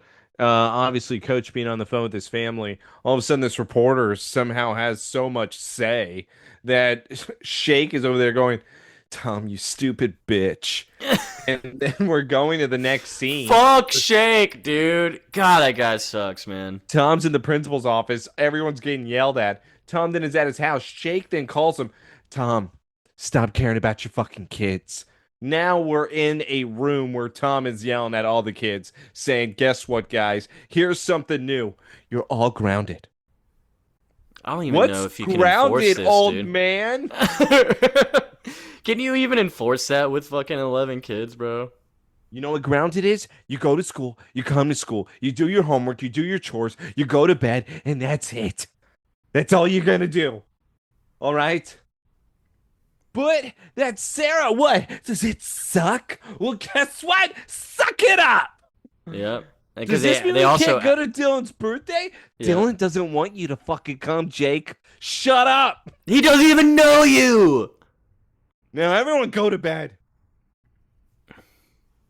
I don't even know if this would work, bro. How do you ground 11 kids? You don't, which is why they don't listen. So now he is at night hanging out in his bed and he is looking at plays. He's obviously staying up late. I wonder if he got into the Chloe Sullivan stash, am I right? Jesus But him Christ. now looking He's- at the newspaper, he's seeing the football. He then sees right underneath, oh my God, it's a picture of my family. Now we have the family dog coming in. Come on, Gunner. Gunner, get your ass on the bed. Come on, don't you want to sleep with me? I kicked everyone else out. Gunner, get on the bed. Get on the bed, Gunner. Wow, you're really passionate and mad about this dog not getting on the bed, dude. He didn't get on the bed. We cut Well, to yeah, Mark. Tom's kind of pissed. I'm not gonna lie, he's kind of Yeah, pissed. yeah, he's mad. We now go to Mark crying in his room, in his haunted room. It's probably a ghost that he keeps seeing. Yeah, he has like a bowl of like soggy ass cereal on his fucking. I saw that too. I don't think it was oatmeal, dude. It looked kind of like oatmeal at first, but I think that was just cereal. I think it was. Yeah, I do late night bowl of cereal. I'm completely. I mean, there. I would too, but I fucking finish it. Yeah, you know what I had also back in the day though, like a VCR with an old school TV. It was like one and the same, and I would just pop in like DBZ VHS tapes. Why does he have a picture of just him and his mom? I don't know, and it's also a weird like picture period. Like, where were y'all for this? Where Like, did she do that with every one of the kids? If so, that makes more sense. But she each has like a photo with that would be something really cool. She has a photo like with each of them showing them doing something different. This one is Mark trying to run away, but she's like, "You'll never escape me." Yeah, Mark, you little bitch. He's This my one's little. adorable. So yeah, and then Mark is probably watching DBZ tapes with you, in that attic. Or do you think he's trying to stay up till after 11 p.m. in order to watch the Girls Gone Wild infomercial on Comedy Central? Nah, that's Mike. Dude, Mike has the actual tape. He doesn't know how to do that or get that, dude. Are He you just knows how kidding to. me? He just knows how to get the clicker and just hit the button and turn on the Dude. TV. Did you see his cup? It's so big. He doesn't have much brain power, dude. Okay, it all went to the cup. Yeah, I wonder why. Can't have it all. So now we have the day of Dylan's party, and basically, the dad is not liking this party. He thinks it sucks. He's like, "Yeah, next year let's book the Morbid Tabernacle Choir too." He's God. shit-faced. Yeah, and he hates this party because it's literally just adults. Like Dylan, this isn't a birthday party. There's not even any kids there. Yeah, like what? And even the dad's like, dude, where's fuck is pinning the tail on the donkey, man? Where's the classic birthday shit? And then Tom coaching the team back at the house. It's a bad Everyone doing- idea. It's not going to work. Everyone doing their homework.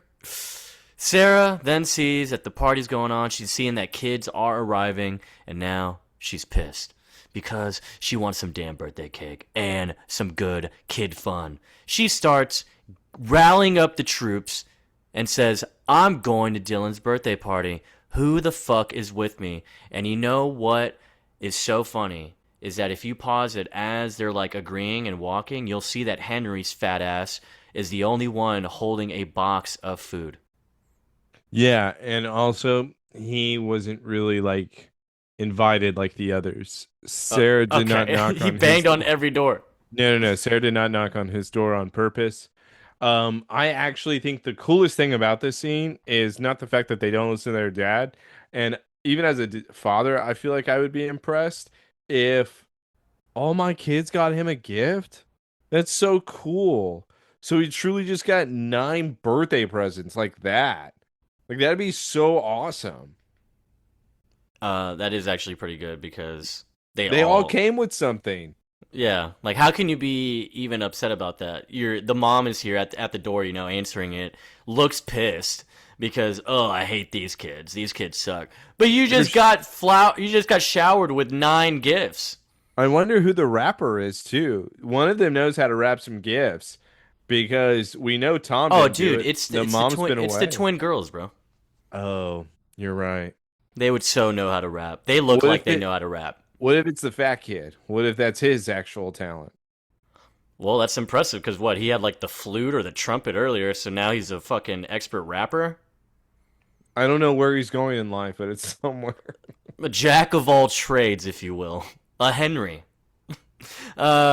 Mark's psycho ass says, yeah, Brazilian mud viper, that's totally what I got him. You just got to give him 1 rat a week. That president is staying outside. I'm going to tell you I'm that right just gonna also. That's inappropriate, Mark. now. Mark, this is why you are called FedEx. Why would you do this? Did you just say it's a viper? Yeah, Brazilian mud viper. That's all too much. That's Where too did much. you get it? I mean, it does say though on the box, caution, live snake. So Yeah, but nobody can. Here's the thing. We shouldn't then give Mike a job for anything. Mike doesn't need a job. but We he talked about knows they know that he will do anything they ask and say. I know he's a ride or die. What occurs though with this Viper? The mother stacks all the kids, and to Joseph's point, I think this is actually the mom's fault too. Mark was honest with what it was. The mom then stacks the Viper. She puts it with the same pile of normal gifts. Why would you? No, why would you do that? Because you don't know. Just put that where it belongs. Jake then says, "Hey Nigel, what's up, man? You got a football? Do you want me to go get the football that we just No, got you?" he says Dylan, dude. You see, you gotta he's talking to Dylan, the birthday boy. Beans. Man, okay, let's just call him Beans. I was never gonna remember Dylan. Well, no, Beans So- is the frog, so we can't say that either. Where's Luann during all this? So with Beans though, and his birthday, he says, "Hey guys, what's up?" Jake says, "Hey, you got a ball? Let's play some catch, man. This party sucks." Dylan then turns to Jake and says, "My mom would call that not fun, but at first you have to talk to my nanny, who then talks to my parents because my parents say they don't want to talk to me anymore." Jake then says, "I didn't understand a word you just said. Mike, go get the fucking ball." And Mike's like, doesn't even nod or he doesn't even look at him. He just immediately turns around and goes. It's like he's a robot, dude. It's the best robot anyone could ask for. So he looks at all the gifts and he sees that obviously live snake at the very top, and then he said, "Oh, yep, that's the football one." And then immediately yanks it and spills all the piles of the gift. No. Joseph's lying. Mike sees the present. He takes the present. He then knocks over all the gifts. He does it on purpose. He takes his other hand and he just swats at them all. Which one? All right, got it. And then so now we are back with Tom and the players. Oh shit, we're hearing screaming outside as they're going over players. There's so much blood. You see the entire house panicking with their guests, and Tom is like, "Kids?"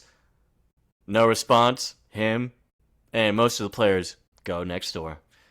And guess what? The Brazilian mud viper is just slithering around. Everyone's freaking out. I don't know why. It's like, dude, just step away from the snake. It's like not that fast, you know? Well, it's all the adults that are freaking out while all the kids are still in the moon bounce. Yeah, it's true. And then you have the twin boys spraying water and throwing food at everyone as they're running away. Tom says, "Guys, get my kids. Meet me all back at the house. Ready? Break." And then, yeah. You're so fired. You're so fired. The twin girls are having a drink to themselves. And then what was that Sex in the City bullshit? Yeah, they're having like fake Cosmos, like mocktails or something, dude. They're like, "Oh my god, men are touching us." And so Tom sees Sarah in the bounce house and is like, "Sarah Baker, you better get the fuck out of there or I'm coming inside." Shut up, man. Yeah, I'm so scared. So yeah, as they're doing that, they fuck up the bounce house where the tank, the air tank, is like spills over and is basically clogging it up to where the balloon is just about to burst. It's blowing up way too much, and it's obviously expanding to the point where it's just gonna snap. So that launches Tom up into the air, and now players have to catch all these random kids. So Dylan is now seeing that Tom is about to land on him and crush his spine. And he doesn't move. He doesn't move. Stands there and watches and screams. We then cut right to the next scene, which is in the hospital. Dylan has a black eye, a missing front tooth, and it looks like at least a sprained arm or fractured or broken. And a player is injured. Yeah, and what's great is that Dylan literally just says first thing, "It was my best birthday ever, coach." And that's amazing because obviously he doesn't get to do anything fun at the house. His parents are suing him. Yeah. It's actually really funny that one of the players is hurt. Like, what do you get hurt with? Probably the accident. Who knows? Maybe with one of the kids shooting and he took a dive. Or he got bit by the snake. Oh, knee busted up, or somebody has to extract the venom. I like it. That would definitely earn you a spot on ESPN. You would probably be fired, and everybody would be at the hospital wanting to interview you right now. Yeah. And then, of course, Shake calls Tom at the hospital. "Hey, you know what this is going to do to my fucking program? You stupid piece of shit. I don't want those players at your house anymore, and I don't want your kids in the athletic department. That is final. Don't let it happen." There he is. Okay, sounds good, Shake. I'll talk to you soon. Click. Now we cut to the next scene. Mom has no idea of anything. Joseph, is she even trying? Or is she just in her own world? Like trying to get, like, rush things and get home or what? No. Is she just not even thinking of the family right now? I mean, she has to be, right? Why? She hasn't checked on them. Obviously, it takes for her That's to true go because on you the would still radio. want to keep talking to the kids when you call, right? So then when they Yeah. spill all the shit that's been going on. Correct. So you wow. called what? Once out of the whole week? Then she doesn't care, dude. She's Dude, enjoying it. this is crazy. Listen, I'm not saying she doesn't deserve it. Don't get me wrong, guys. It's just in the second half I have to dissect it because both Tom and her are being very terrible right now. Both of them deadbeat parents. I just can't believe mom did not call. The good news though is that Tom, after that yelling fest, decided to yell at Nora or pay her more than what her current job was paying her. So Nora shows up. Tom says, "Bye." Don't forget. Wait, hold on. Mom was on the radio. Oh yeah, I did mention the radio, and then the kids called in. I didn't say like the whole scene. I'm sorry. You're right, Dude. because this is when she finds out. This is when she finds out, yeah, because she's on the radio station promoting the book. All right, Nora's here. Yeah, okay. So you basically went over that scene because yeah, she comes in. Tom says, "Yeah, fuck you, bye." And then yeah, she goes and babysits. And Tom, loser. Yeah, he loses the game. He's clearly was in a rush for. Oh, you were in a rush to lose, Tom. Good job. It's only the twin boys at the game. I just love that he can take them anywhere and they can just occupy themselves. But yeah, he gets a call from Kate. Hello. Yeah, I know fucking everything. Dylan's in the hospital, Charlie's about to be expelled, and Nora taking time off from her first real job to babysit? Are you fucking kidding me? Tom, why don't you grow up? Why can't you handle this? Yeah, he's like, can we do this later, Kate, please? I was like, it's been a bad day. No, we're doing it fucking now. You promised me that you would let me know if you couldn't handle it. You literally said it. We talked about it. Yeah. All right. Shut So up. We'll talk later. This is where Tom is wrong. And it's strictly because now, even though you're mad because she's taking shots, now, and I would do this, I just may do it very angrily. I would tell my wife, I can't handle this. That is Yeah. where Tom should have been able to say it. Yeah, but I mean, at that point, it's like clearly you couldn't handle it. Even if you said that, she probably would have been like, yeah, that's obvious. Yeah, but now I just feel like it's too mad. Where I feel like he should have just told, like, just tell her. I mean, what I it think is. the line he said is kind of perfect. He's like, I'm doing the best I can. Please, Kate, let's just talk later. Is this what you want to do right now? You want to do this right now, huh? Huh? Let's talk about this later. That's what that was. Yeah. So, we see it's somewhat kind of civilized with Nora having all the kids. They walk in the house. Tom is checking the answering machine. We also got a new chandelier coming in. Mama says book tour's over. Go on. Oh, that's right. Yes, Mama does say book tour's over. She's going straight home. No questions. Voice machine says, "Hi, it's Mom. It's me. I know this is gonna be a big strain, but I'm on my way home. The publishing company arranged for the Oprah show to tape at our house tomorrow, which is obviously really great because that's working with my schedule. But I'm really going to need your guys' help. We're talking Bakers full force. Boys, you clean up the outside, and girls clean up the inside. I want everybody in fancy, nice, clean clothes." Tom, can you make sure that this happens? Thanks. Bye. It's one last. She says one last thing, like, "Yeah, your job is done. You're never doing this again."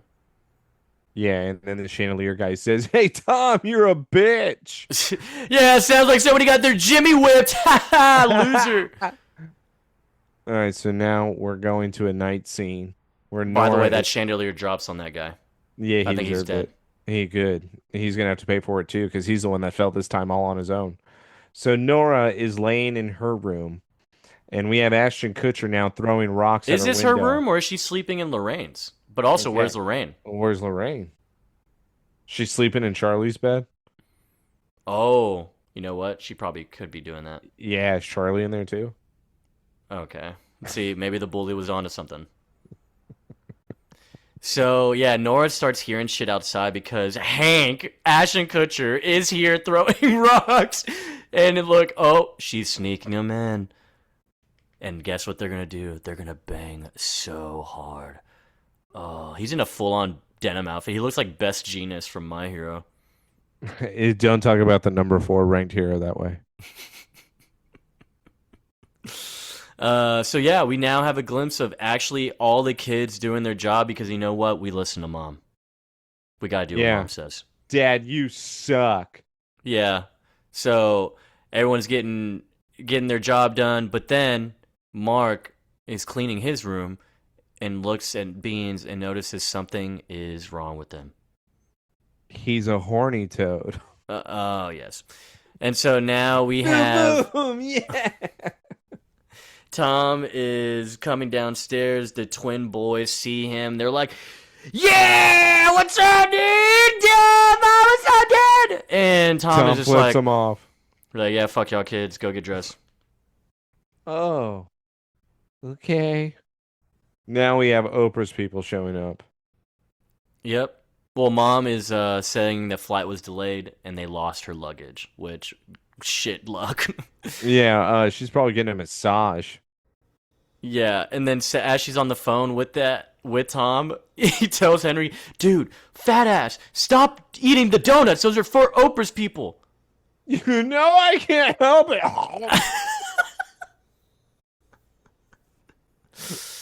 So, yeah, everyone's been doing a great job. We're good. Hustle, hustle. You can put everything up. Just start getting dressed. We're good.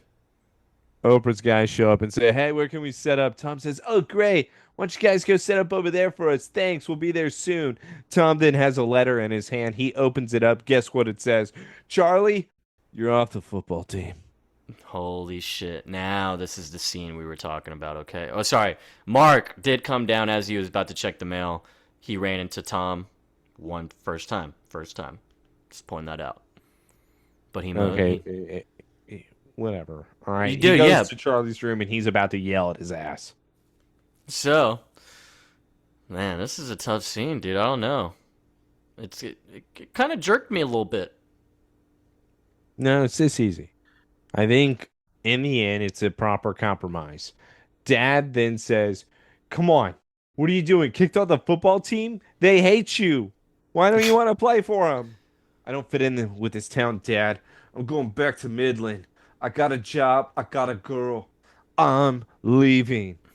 "Okay, you're not dropping out of school and you're not walking out on this family. We're doing Oprah." "What family, Dad?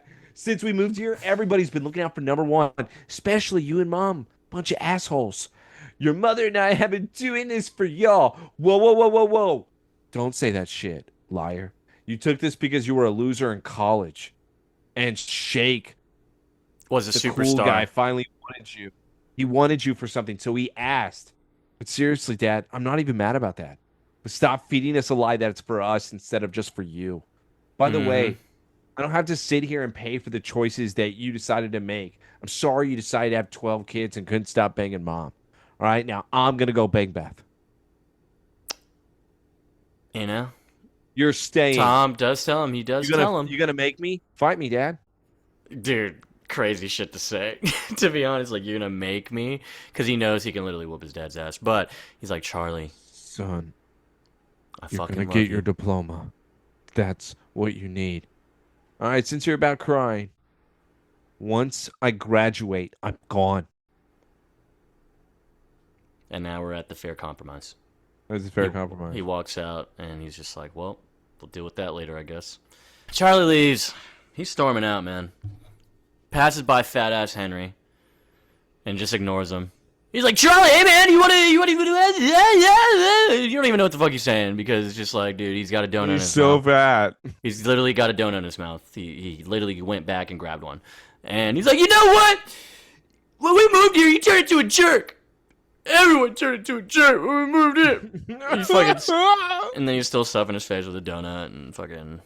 And like nobody cares. No one. So, You think we're gonna get a bad review because of how we are with this character? I don't know. It might be with everyone. We hate a lot of these kids, to be honest. Well, actually, no. We love Mike. We love Mike. Mike goes hard, and I don't mind the twin girls. Actually, both the twin sets. I think they're both great. Yeah, with the dressing up from the boys, it's hard to beat. So, Mom gets here right as Charlie leaves and is like, "What the fuck? Why is he leaving?" hey, what? We got Oprah. So Tom is cleaning up a little bit more. We have, mom's here, announces to the house. We got all the girls running, going down to mom. We see also Lorraine. And they're like, oh my God, Mom, don't ever leave again. Mom, listen up. Here's the sizzle. You ready? So, Dad is stressed to the point of a total meltdown. Charlie's like a half a step away from juvie. And Mark's, okay, Oprah's coming. We'll talk about it later. Here we go. So, they really don't like Mark. I don't know what it is. As soon as they mention Mark, they're just like, yeah, shut up. Well, the mom likes Mark, that we find out. But also, Mark seems to have like a lot of issues. And when it's dealing with like frogs, it's kind of like, dude, come on. Like, can this be something real? So, with this, though, mom walks in, sees Tom. She says, what the fuck did you do to Charlie? Tom then says, wow, nice to see you too. Oh, I'm sorry. Hi. Now, what the hell just happened? Yeah, he got kicked off the football team.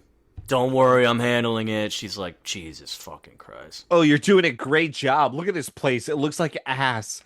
Our family's falling apart, Tom, and it's because of you. Yep. And then we have someone else at the door. We think it's probably Oprah. Nope, it's Shake and President No. Gerhardt. Now is not the time. No, It's not the time. It's not the time. It's But- not the time. Come back later. Nope, don't matter because Mark trying to tend to Beans in the kitchen with probably warm water. And he's like, please don't die, Beans. Because I guess Beans is sick. Maybe he's too old, I'm not sure. But we have the president, Shake, sitting down with Tom real quick. The university is prepared to make an investment in the program, but we want some assurances. Okay, what does that mean? We want to know you're committed to the football program. Do you love your family more than football, Tom? That's basically what they're asking. You have to decide who's making the bacon and who's cooking it. Tom, where the hell's my dry cleaning? You see this? Look at this guy. He's so whipped. Looks like that answers the first question, right? The wife's name is Kate Shake, and we all know how small you are. Yeah, and then the twin boys are actually listening upstairs and they're like, what a wiener. So yeah. Shake then tries not to cry and then leaves. Tom shows him the door. Shake has given no reason why Tom should ever like him.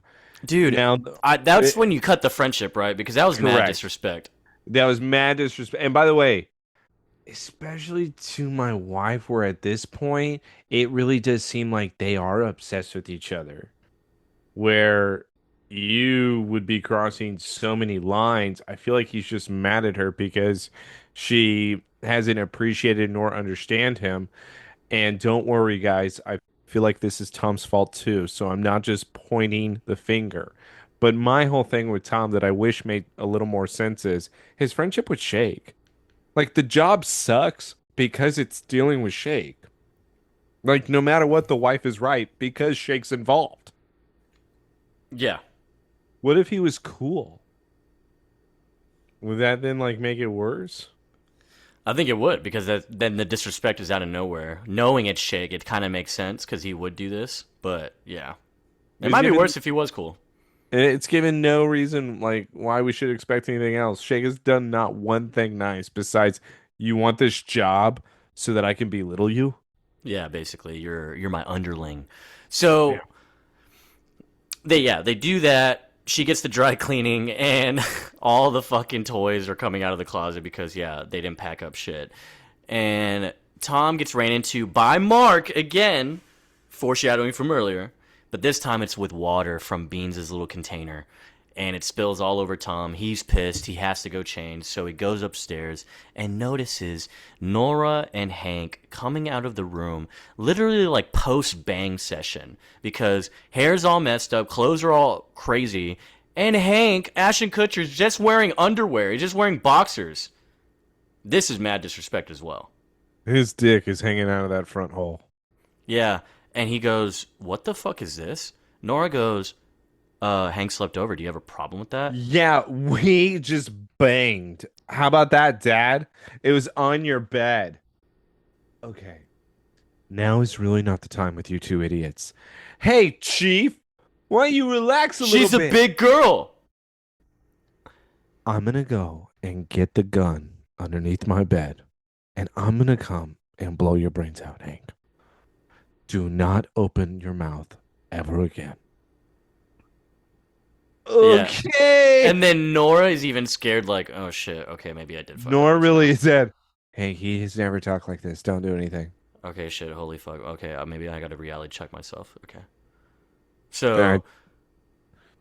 Now we're getting into a heated argument. I can't believe you let it get this bad around here, Tom. Like, what the hell? God, I can't believe it. What can I say? You didn't pick the perfect time to have a career. Oh, the hypocrisy over here. You can be happy, but I can. How about Mr. Handle It can suck it up? Why don't you help me with the zipper? Oh, help me with the zipper. Honestly, I would probably start getting horny. 'cause, Oh, you know, dude, it's been a I while. would start getting heavy. Look at that top on her, too. Like, Mhm. I would, like, I think I need to undo the front, not the back. Ooh, yeah. So, yeah, they're still arguing. She's like, I don't think this is working. I know. I was talking about the zipper. You know what, Tom? oh, We'll talk about this later. They're not even mad, though. I don't even think it's a divorce thing. Instead, it's kind of like one of us is giving this up. We'll talk later on who that is. that's With them true. now Yeah. rushing to it's Well, not a divorce let's thing. point It's out too, though, that the twin girls did overhear the conversation, and they probably think they were having a pretty big fight. correct. Where Yeah. then they think it's worse. But even Kate's like face towards him, I'm like, okay, this is honestly just a normal fight. With the kids, though, they all are rushing downstairs. The cameraman is setting up saying Oprah's late. If Oprah was really Oprah, she should never be late. Everyone then starts to fight. All of a sudden, the camera guys say, we can't have Oprah here. Oprah's never dealt with people that fought before.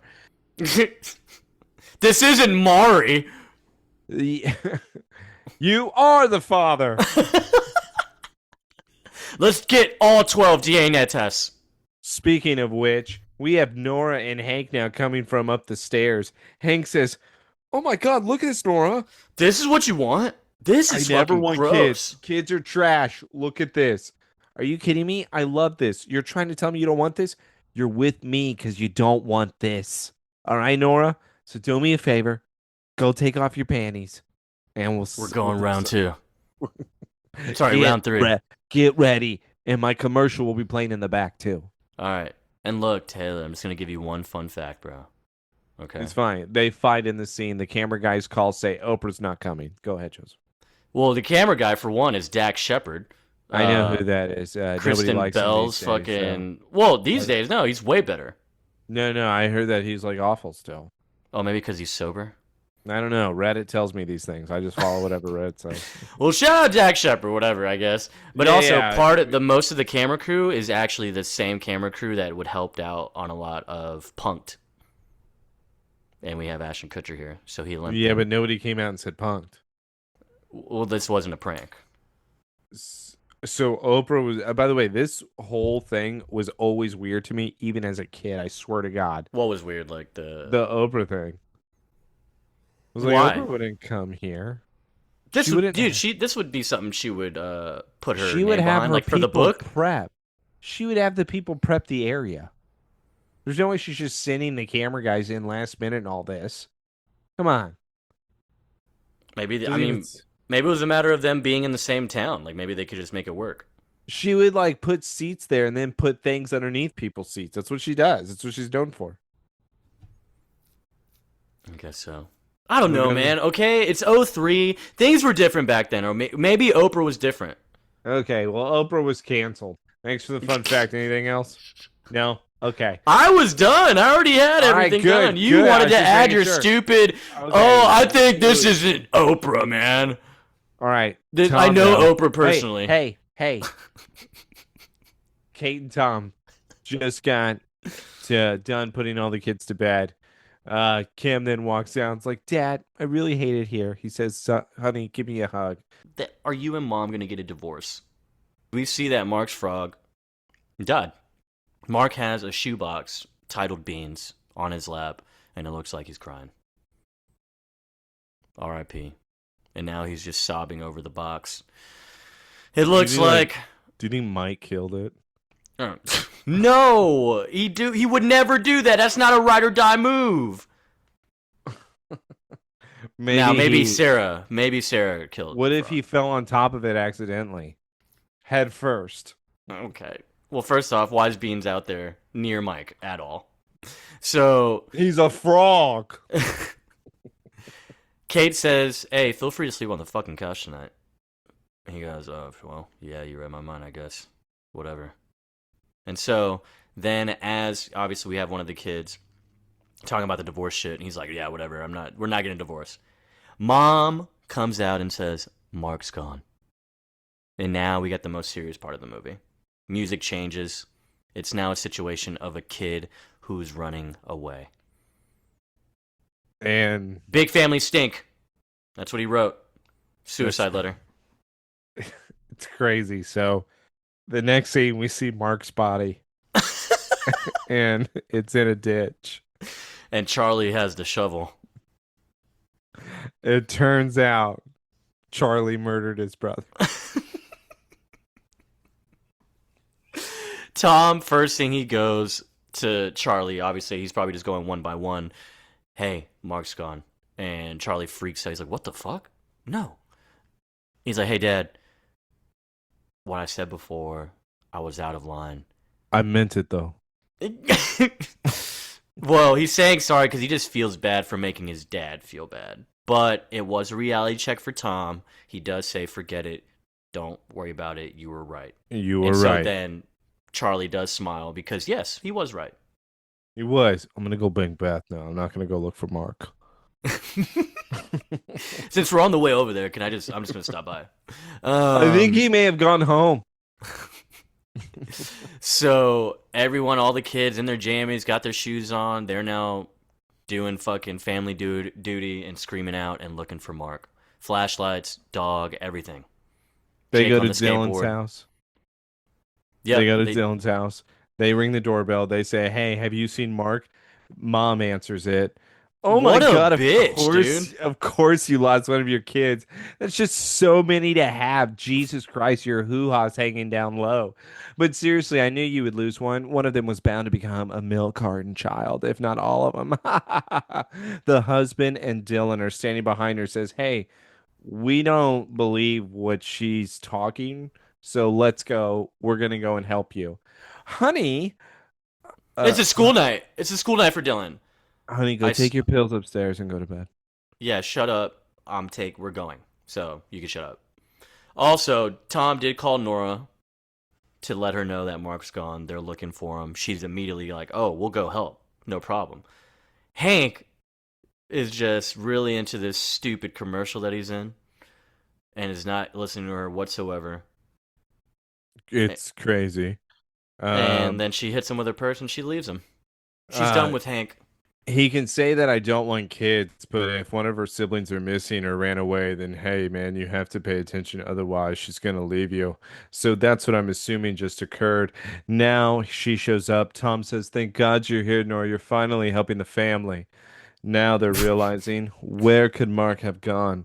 I think I heard him talking about a train station, his favorite place. Where could that be? He's going home. Trains. He loves trains. Thomas the train. I'm going. That's Tom. not the correlation, but Tom, sure. Tom, put it all together.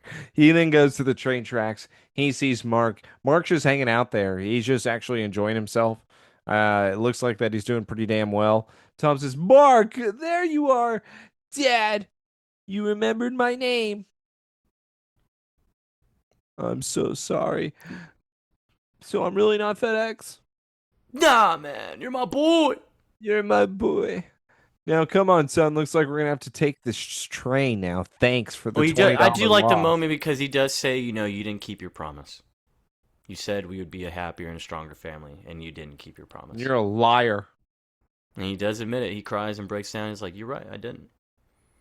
Shout out Nora, though. She gave him the inspiration to find Mark. It's really inspiring, So that was an all-night train ride? Maybe? Well, they show up in the morning now to Midland.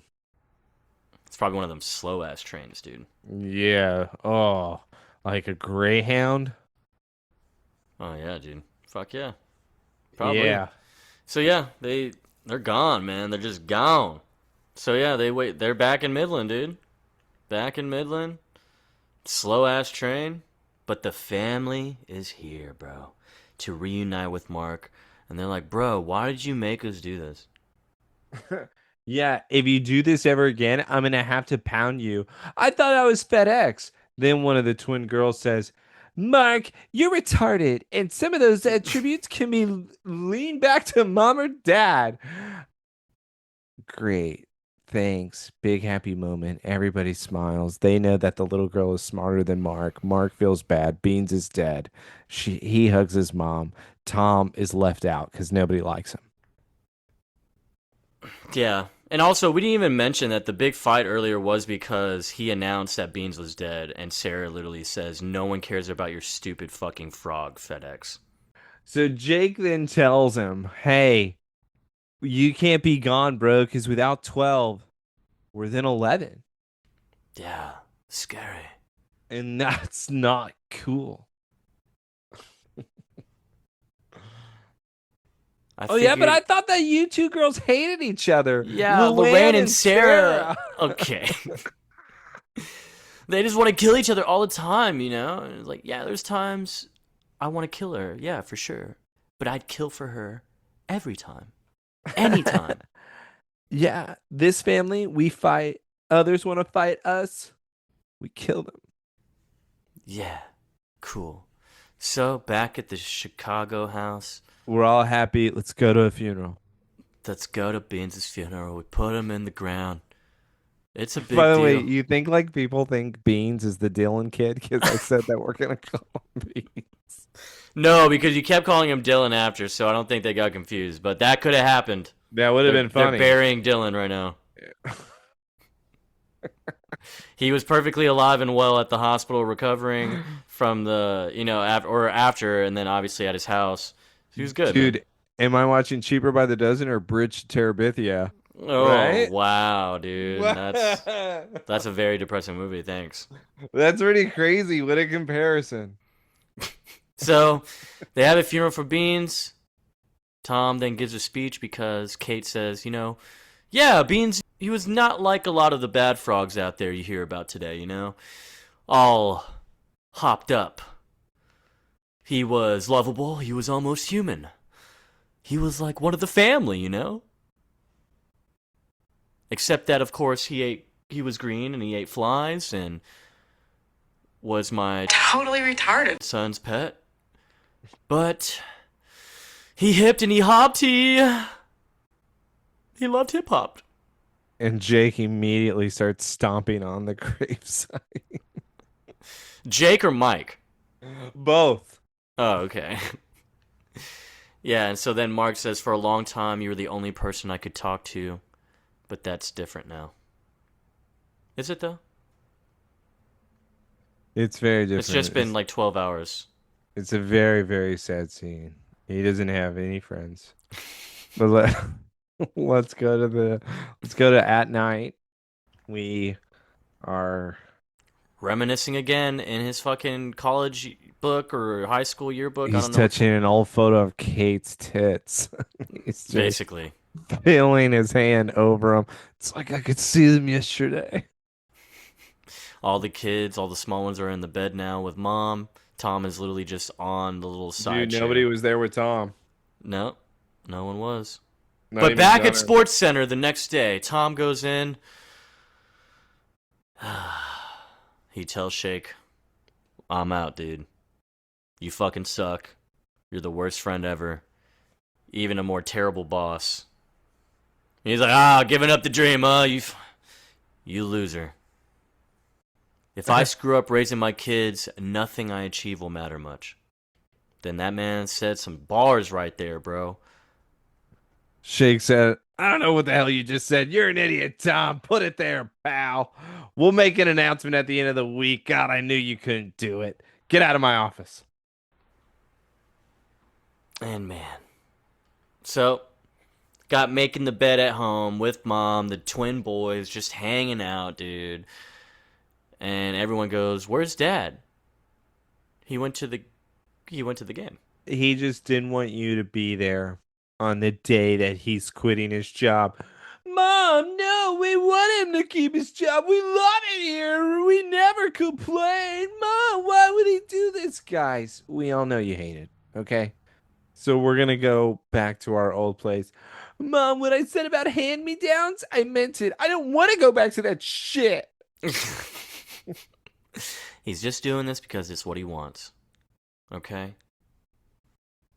So yeah, Tom's walking out on the field as if this is Remember the Titans. it is. And he is Denzel.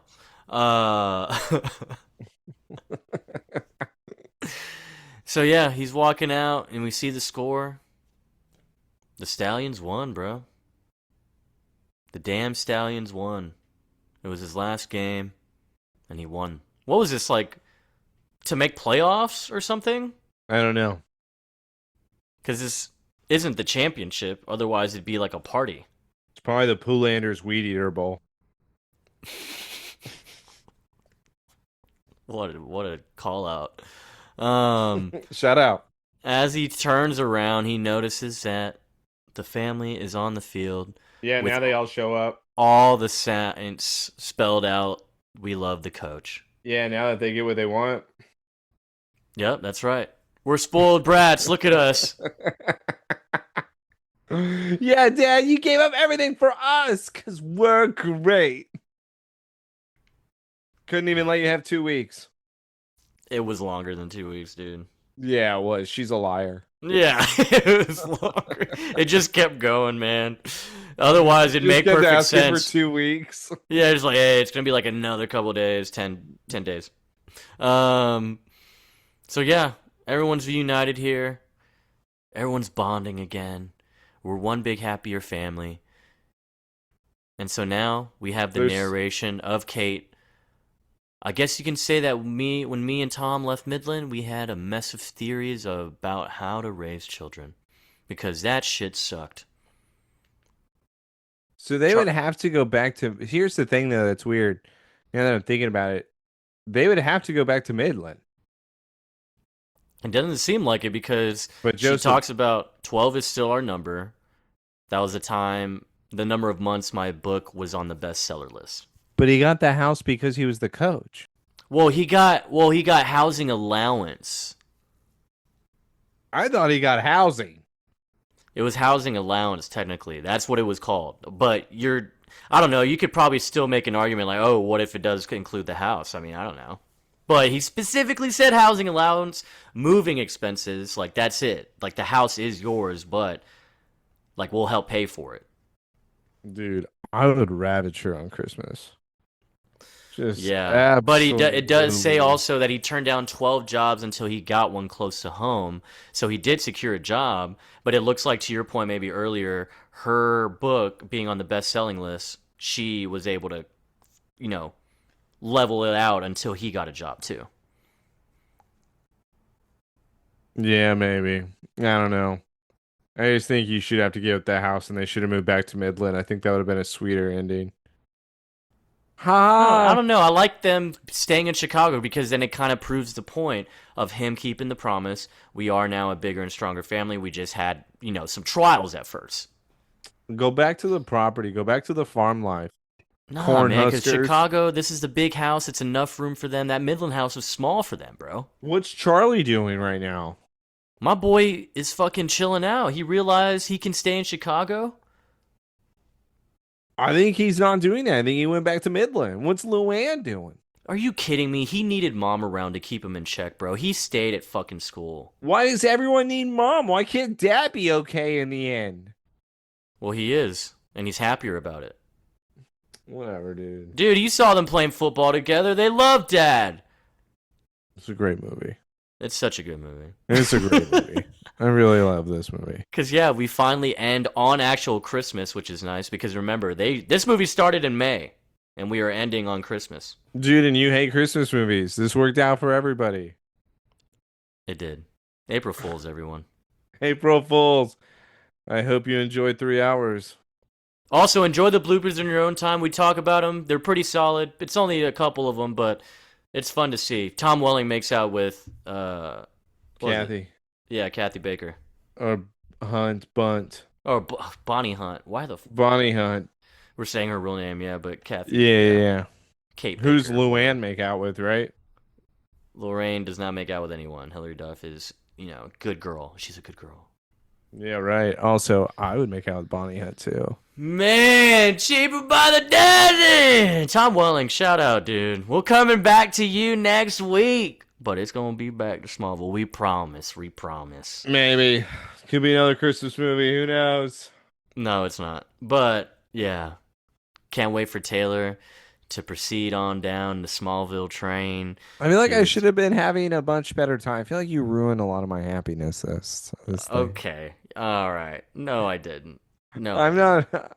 I'm feeling cheat. No, you're by the you're just dozen. you're just bummed because it's now the end of a great movie, and now we have to return to Smallville. No, I'm put in my 2 weeks last week. What are you talking about? I'm not doing the final episodes. I'm out. No, you're in because we still have the that surprise coming in soon. Yeah. Okay. They can replace me. Nah, man. So yeah, two nerdy idiots, man. We did it! April fucking fools, dude. April Fools. You jokes on you. We got Right? your asses so See what good. happened to the fat kid, huh? You think he kept eating? Diabetes. What happened to Mike? He just kept eating donuts, dude. Mike, Porn star. Mike became a stunt man. Fucking Jessica and Kimmy, they became like social media influencers. Oh, for sure. They probably invented something. But like real cool ones, like yeah, they're a little bougie side, they're intellectual and all that, but like yeah, they'd be like that. Twin boys Well- became monster truck drivers. Lorraine probably started a fashion line. Yeah. Or do you Charlie. think? Or do you think stripper? Or is that Sarah? I wonder if what I could see Charlie maybe getting Beth to eventually move to Chicago, and he opens up his. He knocked Beth up. No, they're gonna. So they be moved having... to Chicago. She No, lives with the Bakers for a little he bit. so works at the auto dealership or In auto Chicago, builder. though, he has a job. There in is Chicago. no Chicago location. That place wasn't big enough to have another location. There's no way. Nora's back with Hank. Great. Jake is actually a solid skateboarder. He does pretty well. It's a shame back in '83 he lost a leg. Nigel and what's the other twin's name? How do I keep forgetting this fucker? I already told you they're monster truck drivers. Nigel and Kyle, they're football players, dude. But they're in different positions, play for different Yeah. teams. I like monster truck drivers better. No, that goes back to Mike, dude. He's the stunt guy. Mike's a porn star. And Oh, Sarah, a planner. She would be a planner. she would use her powers for evil. Who uses their powers for evil? She would be a planner because she's a genius. A planner? Yeah, she could be evil planning, but it's planning in some way. What if she's a bank robber? What if she's like one of the characters in Now You See Me? Oh, okay. I could buy that. Yeah. Yeah. She grows ooh. up to be Isla Baker. Yeah. Or Or Fisher. Isla Baker or Isla Fisher. But Isla Baker. Interesting. Alright, dude, yeah, you know what? Stop, dude. We're done, okay? The kids, they all died in the end, actually. This is all made What up. if she becomes a magician's wife, aka Hugh Jackman's wife in The Prestige? And dies. Nora, Piper Paraba, was also in that. Yeah. How did you tie the knot? I don't know. I truly don't remember. So, we'll be back next week, dude. Let's do The Prestige next week. Nah, I'm good. So, we'll be back next week. Love you guys. Leave the 5 stars for the Whatever. 12 children. I should have been and- happier. Joseph brought me down. Yeah, sure.